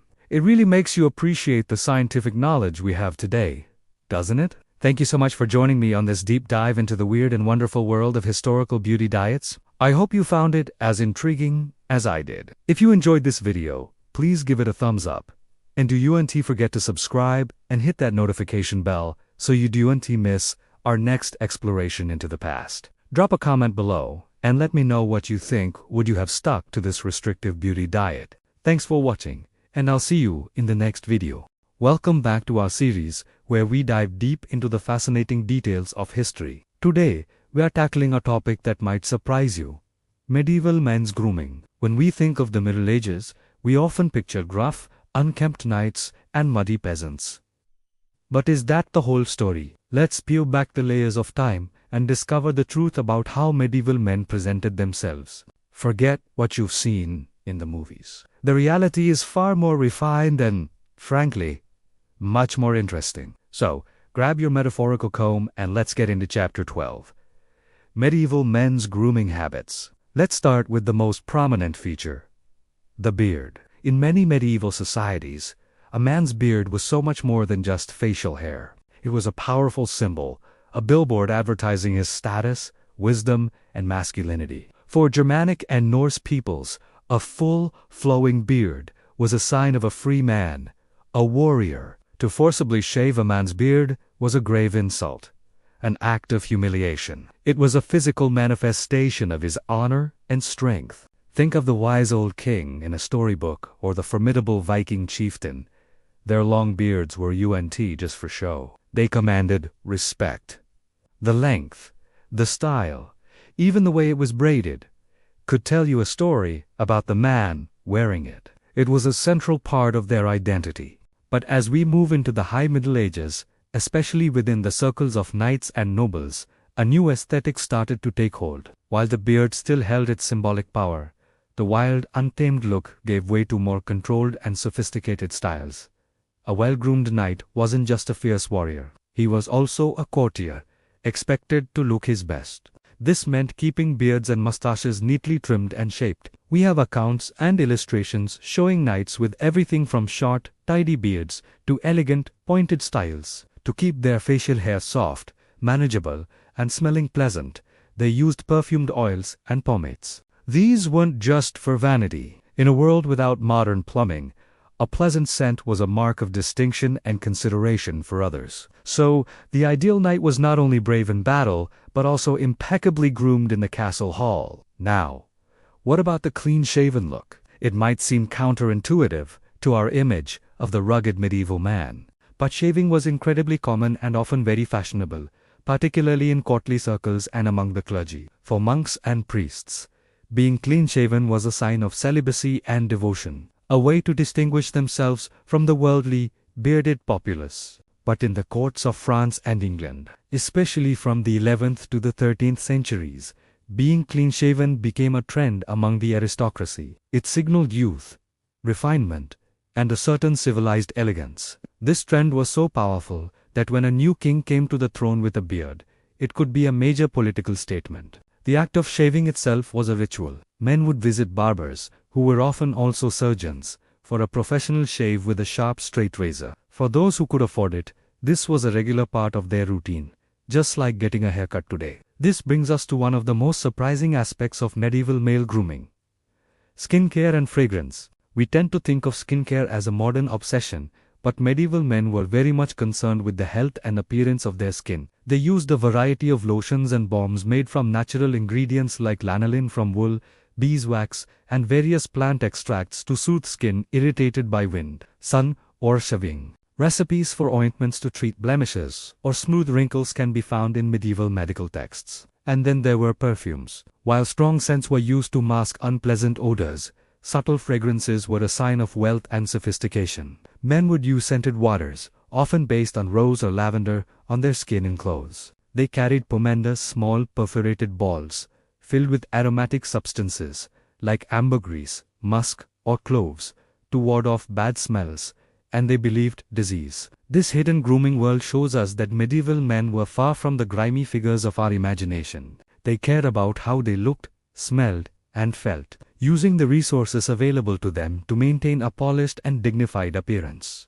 It's a testament to the timeless human desire for self-care and presentation. So, the next time you picture a medieval man, I hope you'll see him a little differently. Not just as a warrior in armor, but as someone who might have spent his morning carefully oiling his beard, considering a clean shave for a courtly event, or applying a soothing balm to his skin. The Middle Ages were a complex, vibrant period, and the grooming habits of its men are a perfect example of that richness. They understood that appearance was a form of communication, a way to express identity, status, and self-respect. From the symbolic power of a Viking's beard to the refined elegance of a clean-shaven courtier, the men of the medieval era were just as engaged in the art of grooming as we are today. They just used different tools and different standards of style. It's a fascinating glimpse into their daily lives, and it reminds us that the desire to look and feel our best is a thread that connects us all across the centuries. Thank you so much for joining me on this journey into the past. I hope you found it as enlightening as I did. If you enjoyed this deep dive, please give this video a thumbs up, and consider subscribing to the channel for more explorations of history as hidden corners. Don't forget to hit that notification bell so you won't miss our next chapter. We love hearing from you. So leave a comment below with your thoughts or any questions you have. Until next time, stay curious. Hey everyone, and welcome back to our channel. Today, we re-journeying back in time to a world where beauty was unjust about what you put on your skin, but about the very magic believed to be held within bottles and whispered in incantations. Get ready to explore Chapter 13. Perfumes and Potions. The Alchemy of Beauty. Imagine walking down a cobblestone street centuries ago. You wouldn't find a sleek, modern beauty store. Instead, you'd be drawn in by the intoxicating aroma wafting from an apothecary's shop. These weren't just places for medicine. They were the beauty counters of their day, filled with mysterious bottles and the promise of transformation. Apothecaries were the original masters of scent, the alchemists who turned flowers, spices, and exotic resins into liquid gold. They were part chemist, part botanist, and part artist, and their shops were treasure troves of scented wonders. People from all walks of life, from noble ladies to hopeful merchants, would flock to these apothecaries. They weren't just buying a product. They were buying a possibility. The belief was that the right scent could do more than just make you smell pleasant. It could attract love, ward off illness, and even enhance your social standing. These shops were filled with glass vials and ceramic pots, each containing a carefully crafted concoction. The air would be thick with the smells of lavender, rosemary, cloves, and other exotic ingredients sourced from distant lands. It was a sensory experience, a place where science, nature, and a little bit of magic came together. The most sought-after creations of these apothecaries were the perfumed waters. Forget the complex alcohol-based sprays we use today. Back then, it was all about distillation. The process itself was like a magical ritual. Petals from hundreds, even thousands, of roses or violets would be carefully gathered at dawn when their scent was most potent.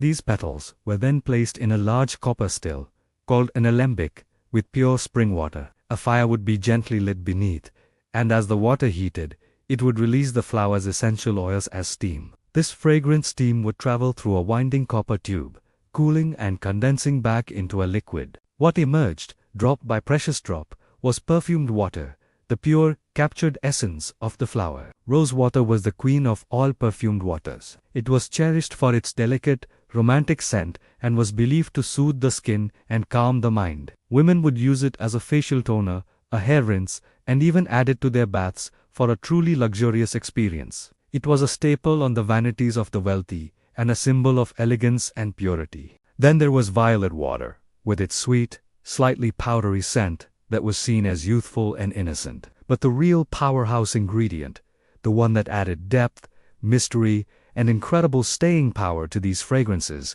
was amber. Now, the origin of ambergris is a bit unusual. It's a waxy substance produced in the digestive system of sperm whales. Finding a piece of it washed up on a beach was like finding a treasure chest. Once aged, this strange gray lump develops a complex, earthy, and sweet aroma. Apothecaries would dissolve tiny amounts of it into their perfumed waters. Why? Because ambergris is a natural fixative. It would make the delicate floral scents last for hours, even days, on skin and fabric. It added a layer of warmth and sensuality that was simply captivating. A perfume containing ambergris was the ultimate luxury, a sign of true wealth and sophistication. But the quest for beauty didn't stop with what you could dab on your pulse points. In a world filled with uncertainty, people looked for protection and enhancement in all forms, and this led to a deep belief in the power of objects. Beauty-enhancing amulets and charms were incredibly popular. These weren't just pretty pieces of jewelry, they were seen as active tools in the pursuit of allure and well-being. A woman might wear a necklace with a polished piece of rose quartz, believed to open the heart to love and enhance one's gentle beauty. Or perhaps a man would carry a lodestone, a naturally magnetic rock, tucked into his pocket, believing it would draw people and good fortune toward him. These charms were often crafted with specific materials and sometimes even inscribed with symbols or words of power. Coral was highly prized, worn to give the cheeks a healthy, rosy glow and protect the wearer from harm. Pearls were thought to ensure clear, luminous skin mirroring their own iridescent beauty. These objects were believed to carry a certain energy, a vibration that could influence the wearer's physical appearance and the way others perceived them. It was a holistic approach to beauty, where your accessories were working just as hard as your perfumed waters.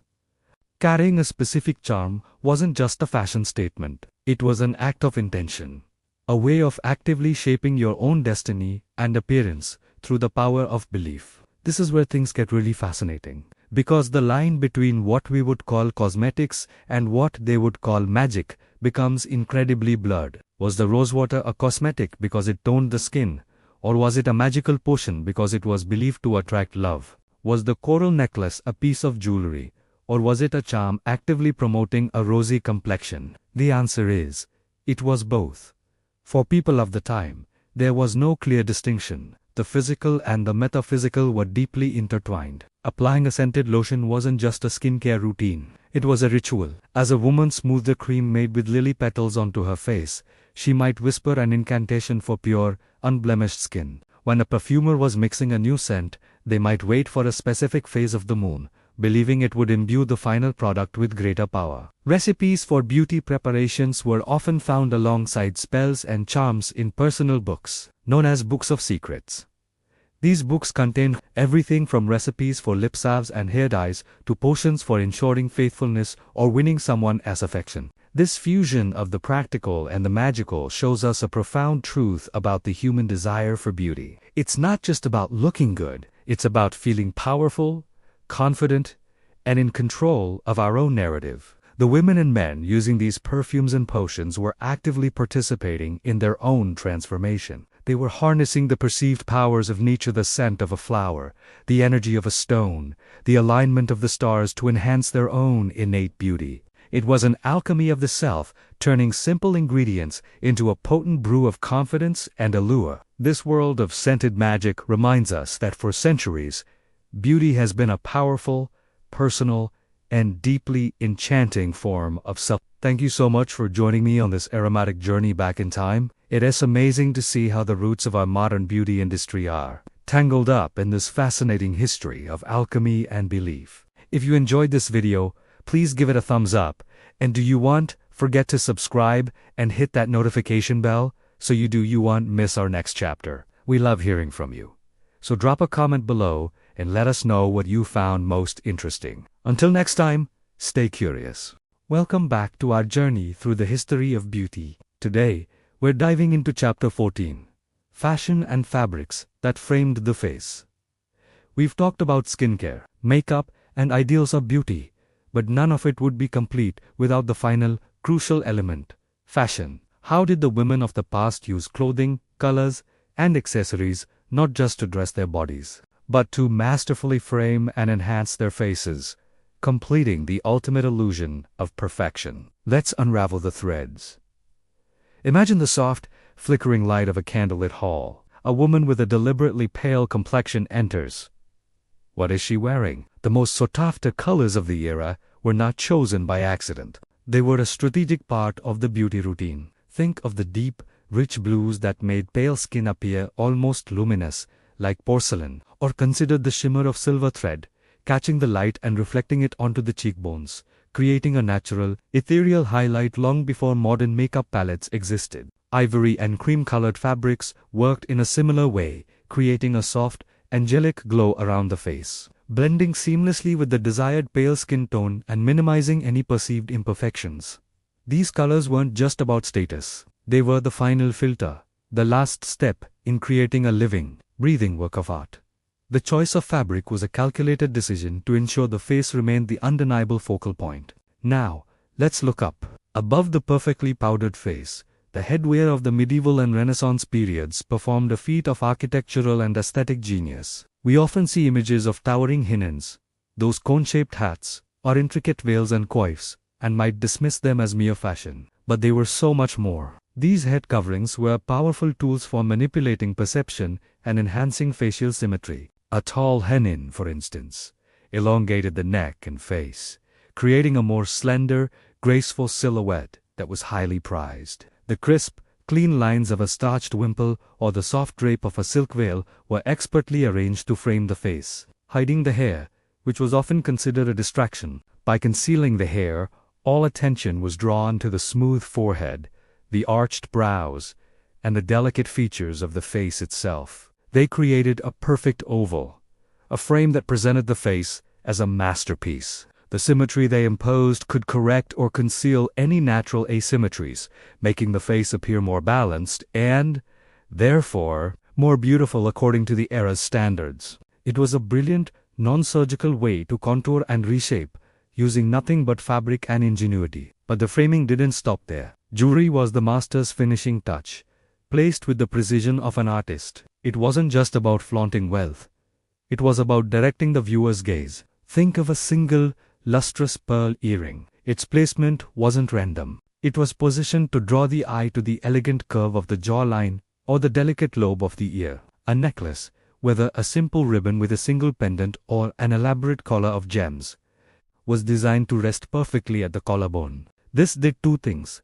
It drew attention downwards, accentuating the length and grace of the neck, and the pendant itself would point directly upward, leading the eye right back to the center of the face, the lips and chin. Brooches pinned at the neckline of a gown served a similar purpose, acting as a focal point that anchored the entire composition, ensuring the face remained the star of the show. Even rings, though on the hands, were part of this narrative. As a woman gestured, a flash of gold or a glimmer of a gemstone would catch the light, drawing attention to her elegant hand movements, which in turn often framed or touched her face. Every piece of jewelry had a job to do in this grand illusion. So, how did all these elements, color, headwear, and jewelry come together to complete the illusion of perfection? It was a symphony of strategic choices. The color of the gown made the skin glow. The headwear sculpted the shape of the face into a perfect oval. The jewelry acted as a set of discrete arrows, all pointing towards the features that had been so meticulously prepared. This wasn't just getting dressed. It was a ritual of construction. A woman would start with her skin, creating a flawless canvas. She would then apply her subtle cosmetics to enhance her features. Finally, she would be encased in this carefully chosen framework of fashion. The entire ensemble worked in harmony to support and elevate the face. The fashion didn't compete with the face. It served it. It completed the story that the beauty routine had started, transforming a woman into the living embodiment of the era's ideal. The result was an illusion so complete, so seamless, that it appeared not as an artifice, but as natural, God-given perfection. It was the ultimate magic trick, performed daily in the courts and noble houses of history. As we look back, it's fascinating to see how interconnected beauty and fashion truly were. They weren't separate disciplines. They were two halves of the same whole. The pale skin would have looked washed out without the vibrant blue fabric. The perfectly shaped brows would have been lost without the stark frame of a wimple to highlight them. The rosy lips might have gone unnoticed without a strategically placed pendant drawing the eye towards them. This synergy is a powerful reminder that style has always been about more than just clothes. It's about presentation, perception, and the art of drawing attention to what we want the world to see. The women of the past were masters of this art, using every tool at their disposal to frame their faces and present their most ideal selves to the world. It's a legacy of style and strategy that, in many ways, continues to influence how we think about fashion and beauty even today. Thank you so much for joining me on this deep dive into the fashion that framed the face. It's incredible to see how every single detail was part of a larger, beautiful picture. If you found this as fascinating as I did, please give this video a thumbs up, and don't forget to subscribe and hit that notification bell so you won't miss our next chapter in the history of beauty. I love reading your thoughts, so please share in the comments which of these historical fashion strategies you found most clever. Until next time, Stay curious. Welcome back to our channel. Today, we re-journeying back in time to an era where a touch of lipstick could be seen as an act of rebellion, and a dusting of powder was considered a pact with the devil. We're diving deep into the fascinating conflict between the church and cosmetics, exploring the concept of vanity as a cardinal sin. Imagine sitting in a cold stone church, the air thick with incense. The priest, his voice echoing from the pulpit, isn't just speaking of scripture. He's pointing a finger, not literally, but with his words, at the women in the congregation. He condemns the rouge on their cheeks and the kohl round their eyes, calling these enhancements the devil's paint. This wasn't just a casual remark. It was a serious theological accusation. The message was clear. To alter your appearance was to defy God's creation. Clergymen and theologians of the time, like the influential Trotula, wrote extensively on this. They argued that God, in His infinite wisdom, created each person exactly as they should be. To change one's hair color, to whiten one's skin, or to redden one's lips was seen as a rejection of God's work. It was an audacious claim that you, a mere mortal, knew better than the divine creator. Sermons with thunder with warnings. Women, you are painting yourselves with the devil's colors. You are attempting to improve upon the masterpiece of God. This wasn't just about appearance.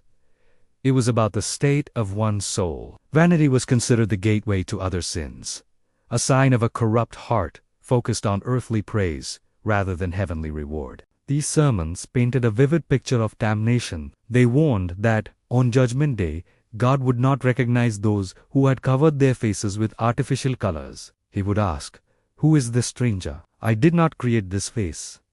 The fear was palpable. For a woman of faith, this was a terrifying prospect, to be disowned by her creator for the sake of a fashionable complexion. The church thought that true beauty was found in modesty, piety, and a humble spirit. Physical adornment was seen as a distraction, a trap set by Satan to ensnare souls in pride and lust. The ideal Christian woman was expected to be plain, her face untouched by artifice, reflecting the purity of her soul. But here's where the story gets really interesting. While the clergy preached fire and brimstone from the pulpit, the nobility, sitting in the front pews, often had a very different perspective. For the aristocratic ladies and gentlemen, beauty wasn't just a personal preference. It was a political statement. In the rigid hierarchy of the court, appearance was everything. It signified status, wealth, and power. A pale, flawless complexion, for instance, wasn't just fashionable. It was a clear sign that you didn't have to toil in the sun like a common peasant.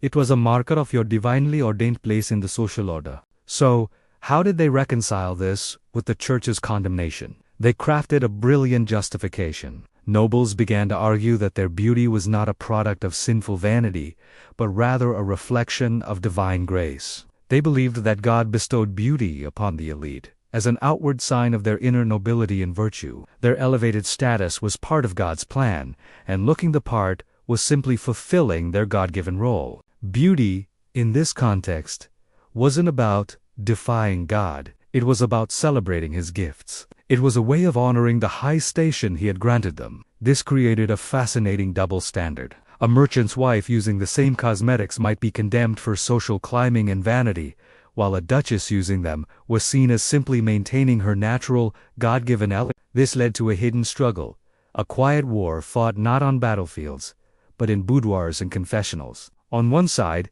you had the immense power of the church, shaping morality and holding the keys to eternal salvation. On the other, you had the irresistible pull of fashion, status, and the human desire for self-expression.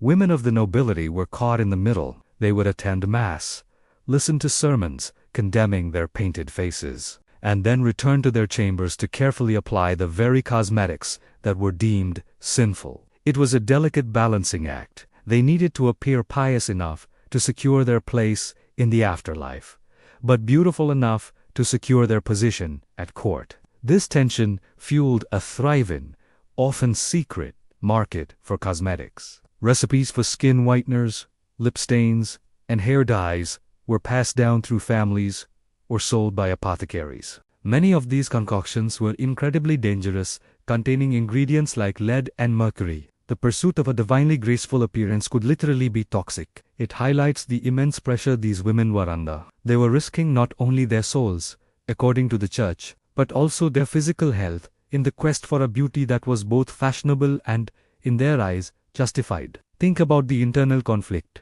A noble woman might pray for forgiveness in the morning for her pride, then spend the afternoon with her ladies-in-waiting, experimenting with a new shade of lip rouge made from crushed berries and wine. This wasn't necessarily hypocrisy in their minds. It was a complex negotiation between faith and the realities of their social world. They believed their rank and its associated splendor were part of a divine order. Therefore, upholding that splendor through their appearance was a duty, not a sin. The church might have been condemning the tools, the devil's paint, but the nobility focused on the intention, to reflect the glory of their God-given station. This debate continued for centuries, waxing and waning with different religious and social movements. During periods of intense religious fervor, like the Reformation, condemnations against cosmetics would grow louder and more severe. Puritans, for example, saw any form of adornment as utterly sinful, but the allure of fashion and the social power of beauty always endured.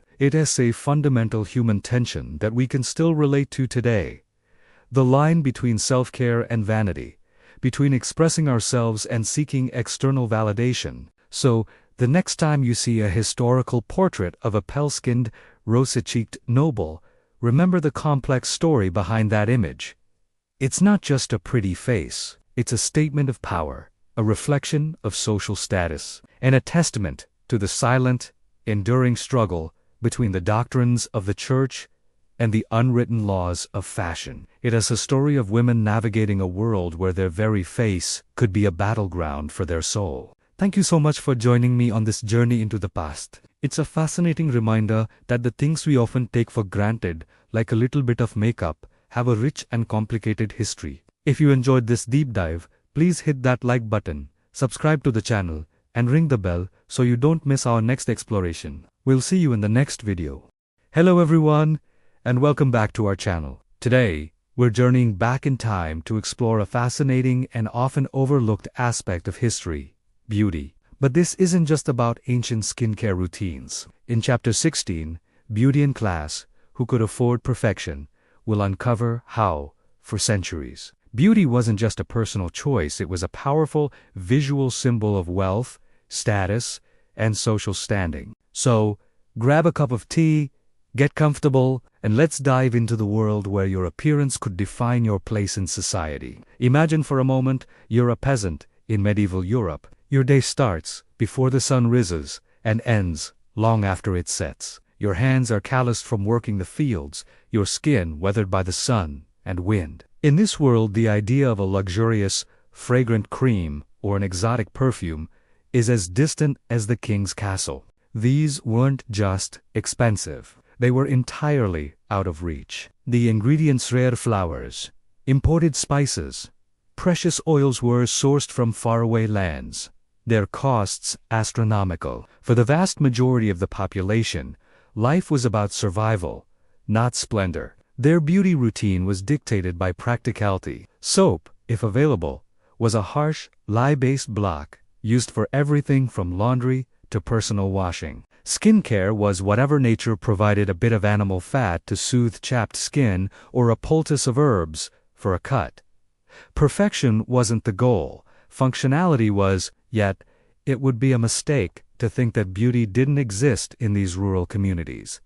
It was simply defined differently. Instead of pale, untouched skin, a healthy, rosy complexion earned from a day's honest labor was admired. Strength, vitality, and the ability to work hard were the true marks of an attractive person, male or female. A woman with strong arms capable of carrying water and a man with a sturdy back for plowing the fields were considered good-looking because these traits signaled health and the ability to contribute to the family and community survival. Beauty was intertwined with life itself. It was found in the simple, natural world: hair washed with rainwater, teeth cleaned with a twig, and a smile that was genuine and heartfelt. This was an earthy, practical beauty, born not of luxury, but of resilience and a deep connection to the land. Now, let's climb the social ladder and enter the world of the nobility. Here, the rules of beauty and indeed, of life changed dramatically. In this gilded sphere, beauty became a performance, a way to display one's elevated status. One of the most fascinating ways this was enforced was through something called sumptuary laws. These were literally laws that dictated what people of different classes could and could not wear. Think of it as a government-enforced dress code for an entire society. For example, the color purple, derived from a rare sea snail, was incredibly expensive to produce. As a result, in places like ancient Rome, only the emperor and his family were legally allowed to wear it. Similarly, certain luxurious fabrics like silk, ermine fur, or cloth of gold were reserved exclusively for the highest echelons of the aristocracy. If a wealthy merchant dared to dress his daughter in a fabric reserved for a duchess,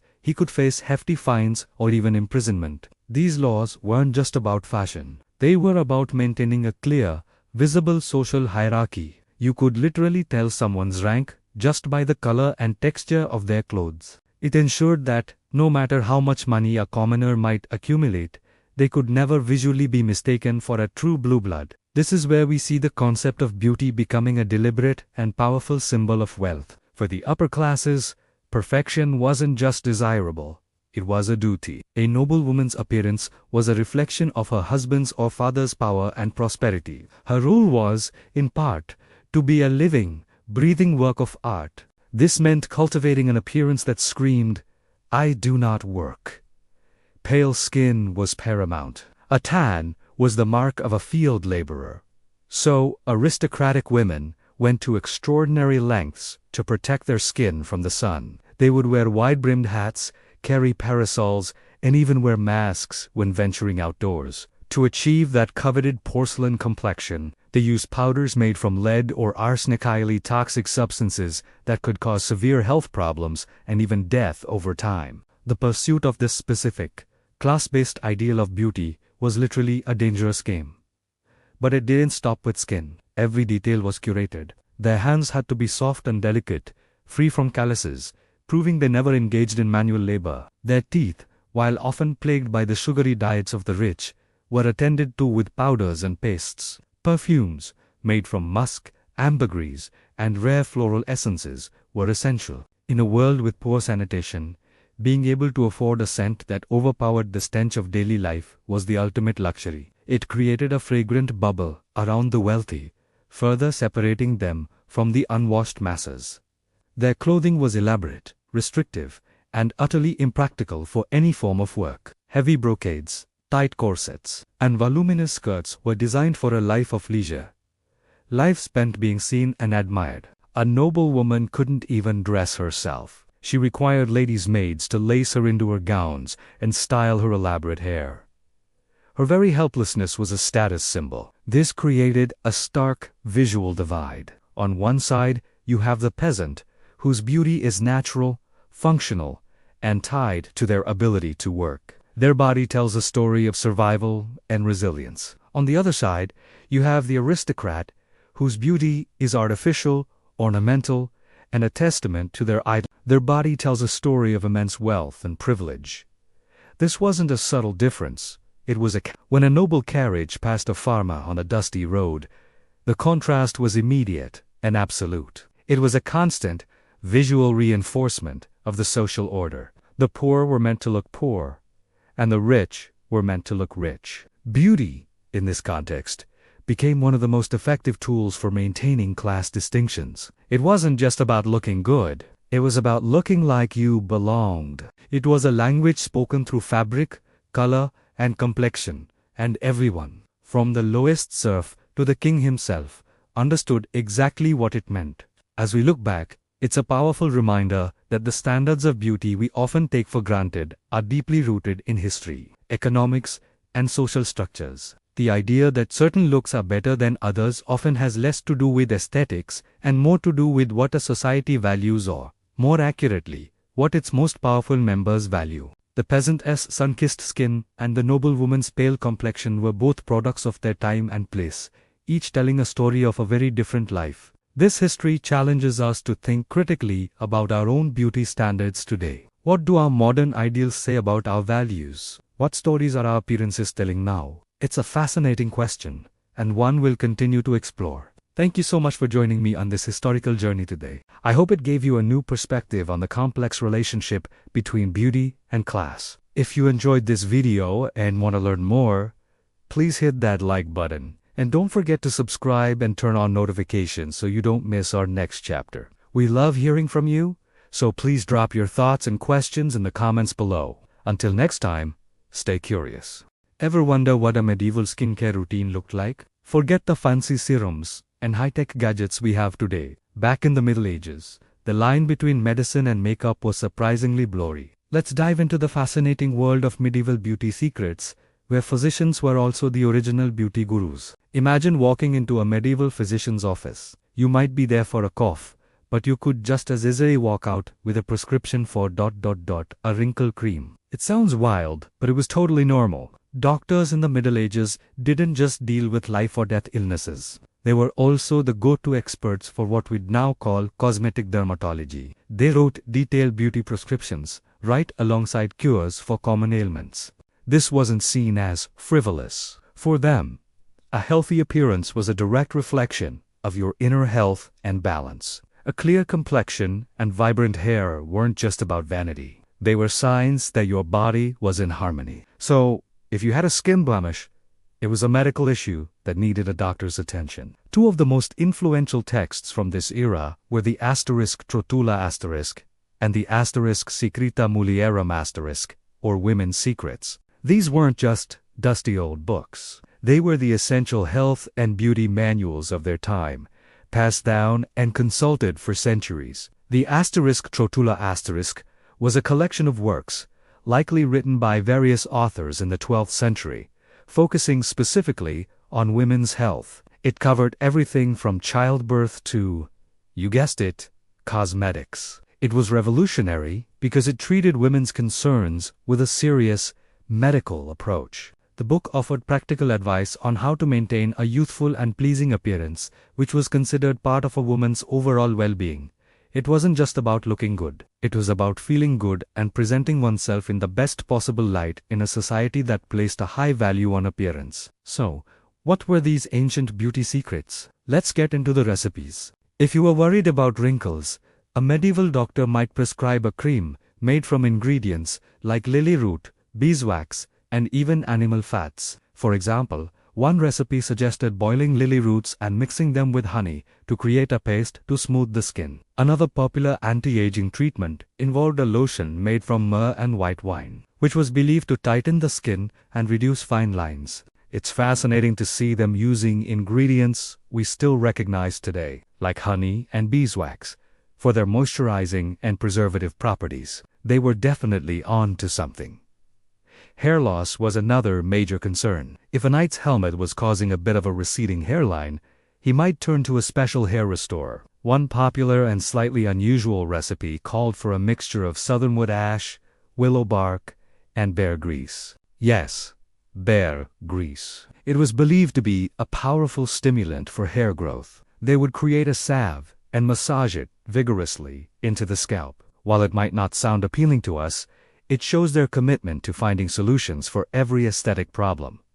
They were also very keen on hair color. To lighten hair, women would sit in the sun with concoctions of lemon juice, chamomile, or saffron in their hair. For darker shades, they used things like walnut hulls or gallnuts. And what about achieving that pale, luminous complexion that was so fashionable in the Middle Ages? A porcelain white face was a symbol of high status, showing you didn't have to toil in the fields under the sun. To get this look, people used whitening masks. A very common recipe involved a paste made from white lead. We know now, of course, that lead is incredibly toxic, but at the time, it was the most effective way to get that coveted pale look. They would mix it with vinegar and apply it as a foundation. For a less dangerous option, there were masks made from wheat starch, rice flour, or ground almonds mixed with rose water. These would be applied to the face to lighten the skin and create a smooth, matte finish. It's a stark reminder of how beauty standards have sometimes led people to use some pretty risky ingredients. What is truly amazing is how this period was a blend of early scientific understanding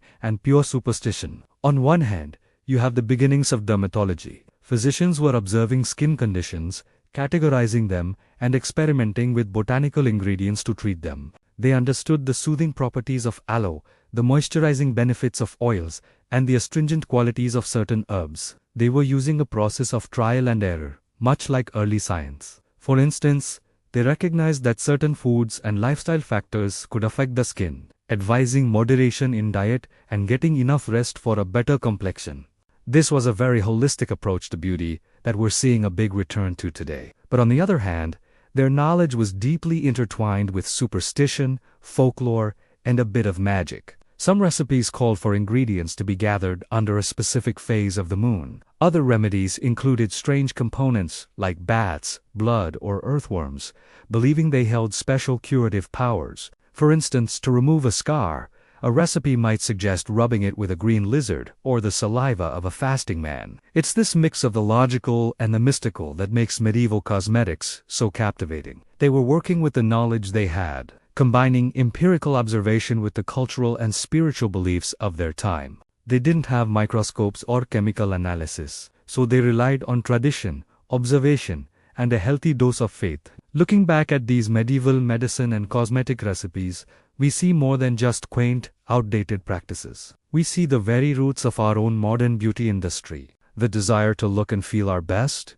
the link between health and appearance, and the use of both natural and manufactured ingredients. It all started centuries ago. These medieval physicians and women were the pioneers, mixing potions in their studies and kitchens, striving for beauty and health with the tools they had. They laid the groundwork for the science of skincare, even if some of their methods were a bit questionable by today's standards. It just goes to show that the pursuit of beauty is a timeless human endeavor. Thank you so much for joining me on this journey back in time. If you found this as fascinating as I did, don't forget to hit that like button and subscribe for more dives into history. Let me know in the comments which medieval recipe you found the most surprising. See you next time.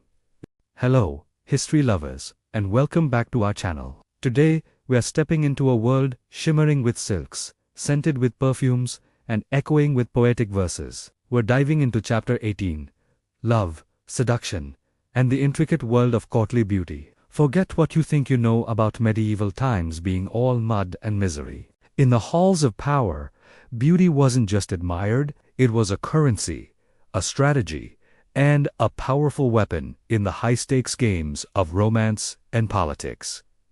Let's set the scene. Imagine a grand medieval court. Knights, lords, ladies, and royalty, all mingling. In this world, a beautiful face or a graceful figure could open doors that even a sharp sword or a heavy purse could not. Beauty was a form of power, a soft power that could influence hearts and minds. A queen's celebrated beauty could strengthen diplomatic ties, making her a prized asset to her kingdom. A lady-in-waiting's allure might capture the attention of a powerful noble, elevating her family's status overnight. It was an undeniable advantage, a divine gift that many believed was an outward sign of inner virtue and nobility. Of course, this was a double-edged sword. A woman's reputation was fragile, and her beauty could also attract unwanted attention, jealousy, and scandal. Navigating this landscape required intelligence and discretion. So, what exactly was considered beautiful back then? To find out, we need only listen to the troubadours, the rock stars of the medieval world. These poet-musicians traveled from court to court, singing epic tales of chivalry and, most importantly, odes to their beloved ladies. Their songs created a very specific and surprisingly consistent ideal of female beauty. They praised fair, snowy skin, so pale it seemed to glow. This wasn't just a preference, it was a status symbol. Tan skin meant you worked outdoors in the fields. Pale skin meant you lived a life of leisure indoors, a true lady of the aristocracy. They sang of hair that was long, flowing, and as golden as a field of wheat, often braided with ribbons or pearls. Eyes were bright and sparkling, usually blue or gray, likened to stars or clear jewels. And of course, the lips. The ideal was rose lips, small, red, and perfectly shaped, often compared to coral or cherries. Chicks were to have a natural, rosy blush, suggesting youth and good health. A slender, willowy figure, a long, graceful neck, and delicate hands completed the picture. This wasn't just a description, it was a checklist. These poems set the beauty standard for the entire continent, and noble women everywhere strove to embody this poetic ideal. Now, let's talk about marriage. While troubadours sang of passionate, often unattainable courtly love, the reality for most noble women was far more practical: the arranged marriage. These unions were political and economic alliances, designed to merge lands, consolidate power, and produce heirs. So, where did beauty fit in? It played a crucial, though sometimes subtle, role. A daughter's renowned beauty could significantly increase her value on the marriage market. It could attract more powerful and wealthier suitors, giving her family more options and a stronger negotiating position. Think of it as a strategic asset. A king looking to secure a treaty with a neighboring rival might find the deal sweetened if the bride-to-be was famously beautiful. It made the alliance more palatable and prestigious. For the woman herself, while she might not have a choice in who she married, her beauty could give her a head start in a new life. A husband might be more inclined to be kind, generous, and attentive to a wife whose beauty brought him honor and envy among his peers. It could be her opening move in winning his affection and securing her own position and influence within her new court. While love might not have been the initial basis for the marriage, beauty could certainly help it blossom. Given how important these beauty standards were, it's no surprise that women used every tool at their disposal to meet them. This is where cosmetics come in. Not as the bold statements we see today, but as subtle secret weapons in the game of love and power. The goal was not to look made up, but to look naturally blessed with all the features the troubadours praised. It was about enhancing, not transforming. To achieve that coveted pale complexion, women used powders made from wheat flour or rice, or even more dangerously, white lead. Yes, you heard that right. They would apply this toxic substance to their faces to achieve a porcelain-like finish, completely unaware of the devastating long-term health effects. It was the ultimate commitment to the beauty ideal. For that rosy blush on the cheeks and the rose lips, they turned to nature. Crushed berries, the roots of plants like madder or red ochre, mixed with fat or wax, could be subtly applied to give a hint of color. Sometimes, even a pinch on the cheeks was enough to bring a temporary flush before entering a room. Herbs and floral waters were used extensively. Rose water was a popular toner, believed to soften the skin and provide a delicate fragrance. Eyebrows were plucked into thin, high arches to make the forehead appear higher and more elegant. They even had ways to lighten their hair, sitting in the sun with concoctions of lemon juice or other acidic mixtures applied to their tresses to achieve that desirable golden hue. Every single element of the poetic ideal had a corresponding cosmetic trick. These weren't acts of simple vanity. They were calculated moves by intelligent women who understood the rules of their society and were determined to play the game to their advantage. Their beauty box was a toolkit for social survival and advancement. So, from the verses of a traveling poet to the strategic alliances between kingdoms, beauty in the courtly era was a complex and powerful force. It was an art form, a political tool, and a personal statement. The women of these courts were not passive dolls. They were active participants in their world, using their allure and intelligence to navigate a society that placed immense value on their appearance. They wielded their rose lips and snowy skin with as much skill as a knight wielded his sword, carving out their own paths in the intricate dance of love and power. Thank you so much for joining me on this journey back in time. I hope you found it as fascinating as I do. If you enjoyed this glimpse into the world of courtly beauty, please hit that like button. And don't forget to subscribe and ring the bell so you won't miss our next chapter. We love hearing from you, so leave a comment below and let us know what you think. Until next time, stay curious. Hello, history and beauty lovers, and welcome back to our channel. Today, we're journeying through time, from the solemn halls of the Middle Ages to the vibrant piazzas of the Renaissance, to uncover a radical transformation in the very idea of beauty. This isn't just about changing fashions, it's about a complete shift in how humanity saw itself. Let's dive into chapter 19. From medieval to Renaissance, the evolving ideal. During the Middle Ages, the concept of beauty was deeply intertwined with spirituality and morality. The ideal woman was often depicted as ethereal, almost otherworldly. Think of the figures in Gothic cathedrals, elongated, serene, and detached from earthly concerns.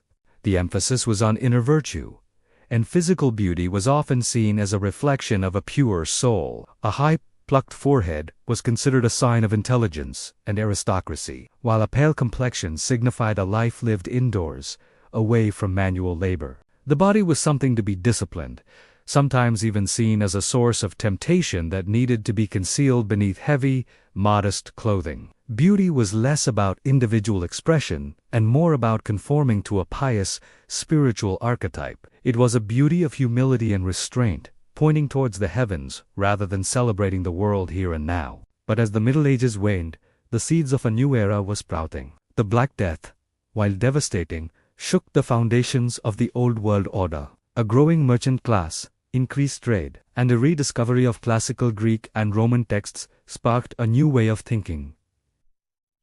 Humanism. Suddenly, the focus began to shift from the divine and the afterlife to the human experience, to the potential and wonder of life on earth.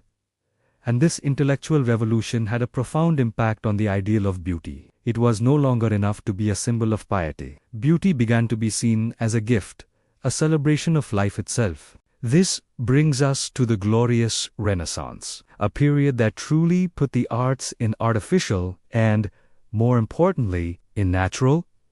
Renaissance artists became the ultimate tastemakers, and they were obsessed with capturing the world as they saw it in all its vibrant detail. Artists like Botticelli, Titian, and Raphael didn't just paint saints. They painted goddesses, nobles, and merchants, and they painted them with an unprecedented sense of realism and vitality. Look at Botticelli's The Birth of Venus. Here, beauty is not hidden or restrained. It is celebrated. Venus has a soft, curvaceous form, flowing golden red hair, and a rosy complexion. This was the new ideal, a look of health, fertility, and natural abundance. The Renaissance woman was praised for her colorito, the natural, healthy flush of her skin. Instead of the stark white pallor of the medieval era, women now sought a complexion that was luminous and lifelike. They still desired fair skin, but it was a creamy, peachy fairness, not a ghostly white. Cheeks were rouged to mimic a natural blush, and lips were tinted red to suggest vitality. Hair was an object of immense pride. Women, particularly in Venice, would spend hours dyeing their hair to achieve the perfect Titian, that famous reddish-blonde shade, using complex concoctions and sitting in the sun with special wide-brimmed hats to protect their skin while bleaching their locks. The body was no longer something to be hidden, while modesty was still valued. Clothing began to accentuate the natural female form with cinched waists and fuller skirts, celebrating a more rounded and womanly figure. With this new appreciation for earthly beauty came a change in beauty routines. While some of the more extreme medieval practices, like extensive forehead and eyebrow plucking, began to decline, a new era of cosmetic sophistication dawned. This wasn't just about looking pious anymore. It was about social status, artistry, and personal enhancement. Recipe books from the period are filled with instructions for lotions, powders, and perfumes. Women created their own cosmetics using ingredients like almond oil, rose water, and even crushed pearls to achieve a shimmering effect on the skin. Fragrance became incredibly important, with personal scents made from musk, civet, and ambergris, signifying wealth and refinement.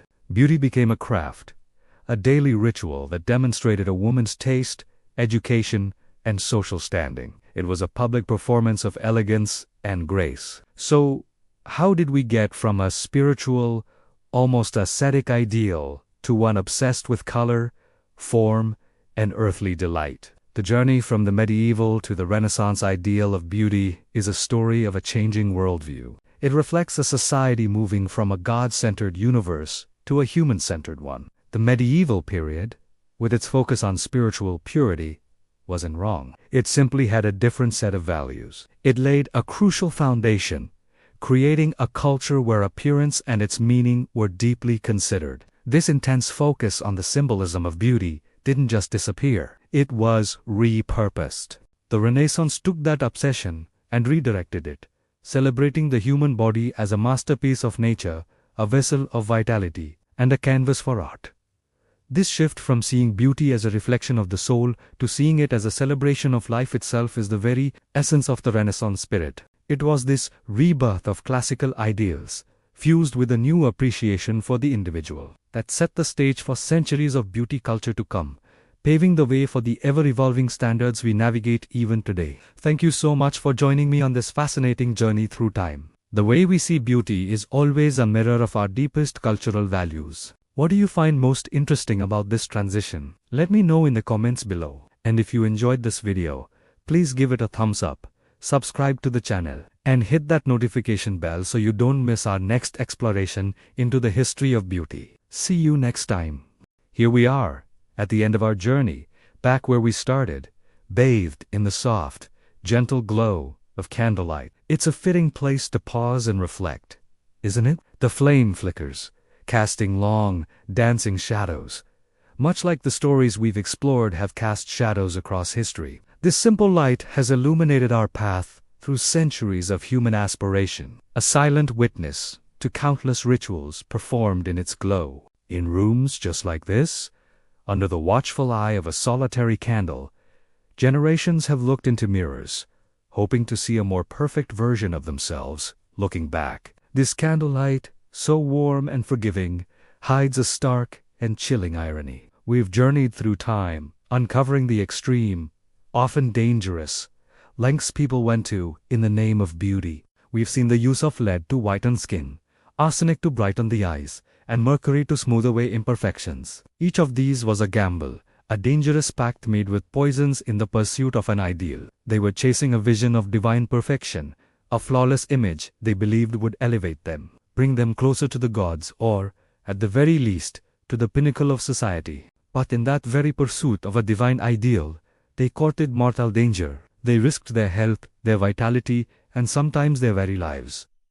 Isn't it a profound paradox? To achieve a look of vibrant health and ethereal beauty, they embraced substances that corroded them from the inside out. The pale, luminous skin they coveted was often the first sign of lead poisoning. The sparkling eyes they desired were a symptom of belladonna's toxic touch.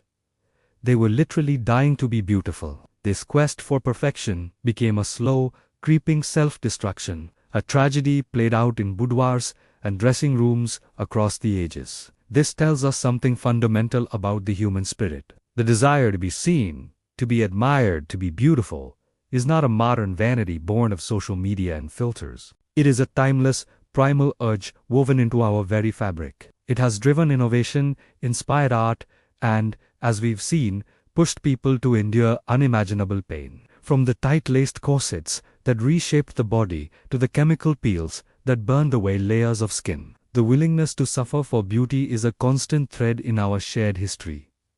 Why?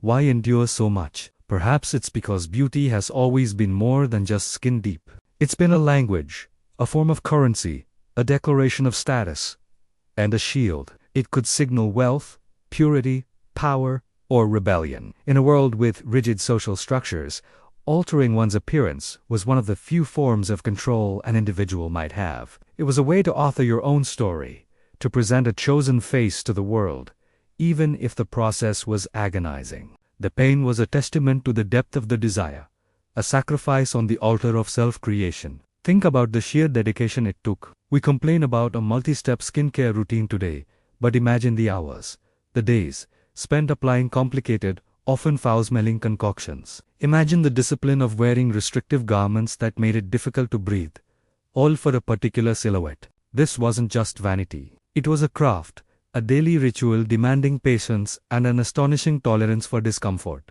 It was a full-time occupation for many, a testament to the belief that the end result, that fleeting vision of perfection, was worth any price. And what was that vision? It was a moving target, constantly shifting with the whims of culture, art, and power. One era's ideal was the next era's cautionary tale. The robust, full-figured forms celebrated by Renaissance painters gave way to the fragile, ethereal waifs of the Victorian era. The sun-kissed glow we might seek today was once seen as the mark of a common laborer, something to be avoided at all costs. This ever-changing nature of beauty is what makes its history so fascinating. It's a mirror reflecting not just our faces, but our values, our fears, and our dreams. Today, we are armed with science. We understand the molecular structure of lead and the neurological effects of mercury. We have regulations, ingredient lists, and a wealth of information at our fingertips. We can make informed choices, and for that, we should be profoundly grateful. We've traded arsenic wafers for vitamin C serums and lead-based powders for foundations with SPF. Our pursuit of beauty is, on the whole, safer and more grounded in an understanding of health and wellness. Yet, the core desire remains unchanged. We still look in the mirror, searching for that better version of ourselves. We still feel the pressure to conform to certain standards, whether they come from a royal court or a curated Instagram feed. The tools have changed, but the fundamental human impulse is the same. We still seek transformation.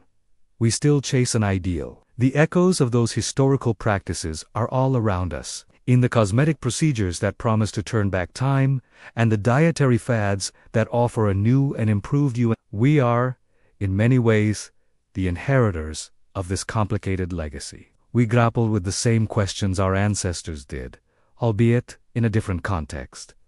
What is beauty? What is its worth? And what price are we willing to pay for it? We now weigh risks, not of acute poisoning, but of long-term side effects, mental health impacts, and the financial cost of an ever-expanding market. The pressure is different, more subtle perhaps, but it is there. The ghosts of the past are whispering to us, reminding us that the line between enhancement and harm can be perilously thin. And so, as the candlelight flickers, and our reflection softens in the dim light, we are left with this final, lingering thought. For all the pain, for all the poison, for all the paradoxes, the pursuit of beauty was an act of profound optimism. It was a belief in the possibility of transformation, an act of faith in a future self. It was a dream of becoming more than what you were. Perhaps that is the ultimate truth we've uncovered. Perhaps beauty, much like faith, was never meant to be a cold, hard, achievable reality. Perhaps it was never about true perfection. Perhaps beauty, like faith, was always meant to be seen through the eyes of those who dream, those who are willing to look into a flickering mirror and see not just what is, but what could be. Thank you so much for joining me on this incredible journey through time. It has been a privilege to explore these stories with you. If you've enjoyed this series, please consider liking this video and subscribing to the channel for more deep dives into the fascinating corners of our history. Until next time, stay curious.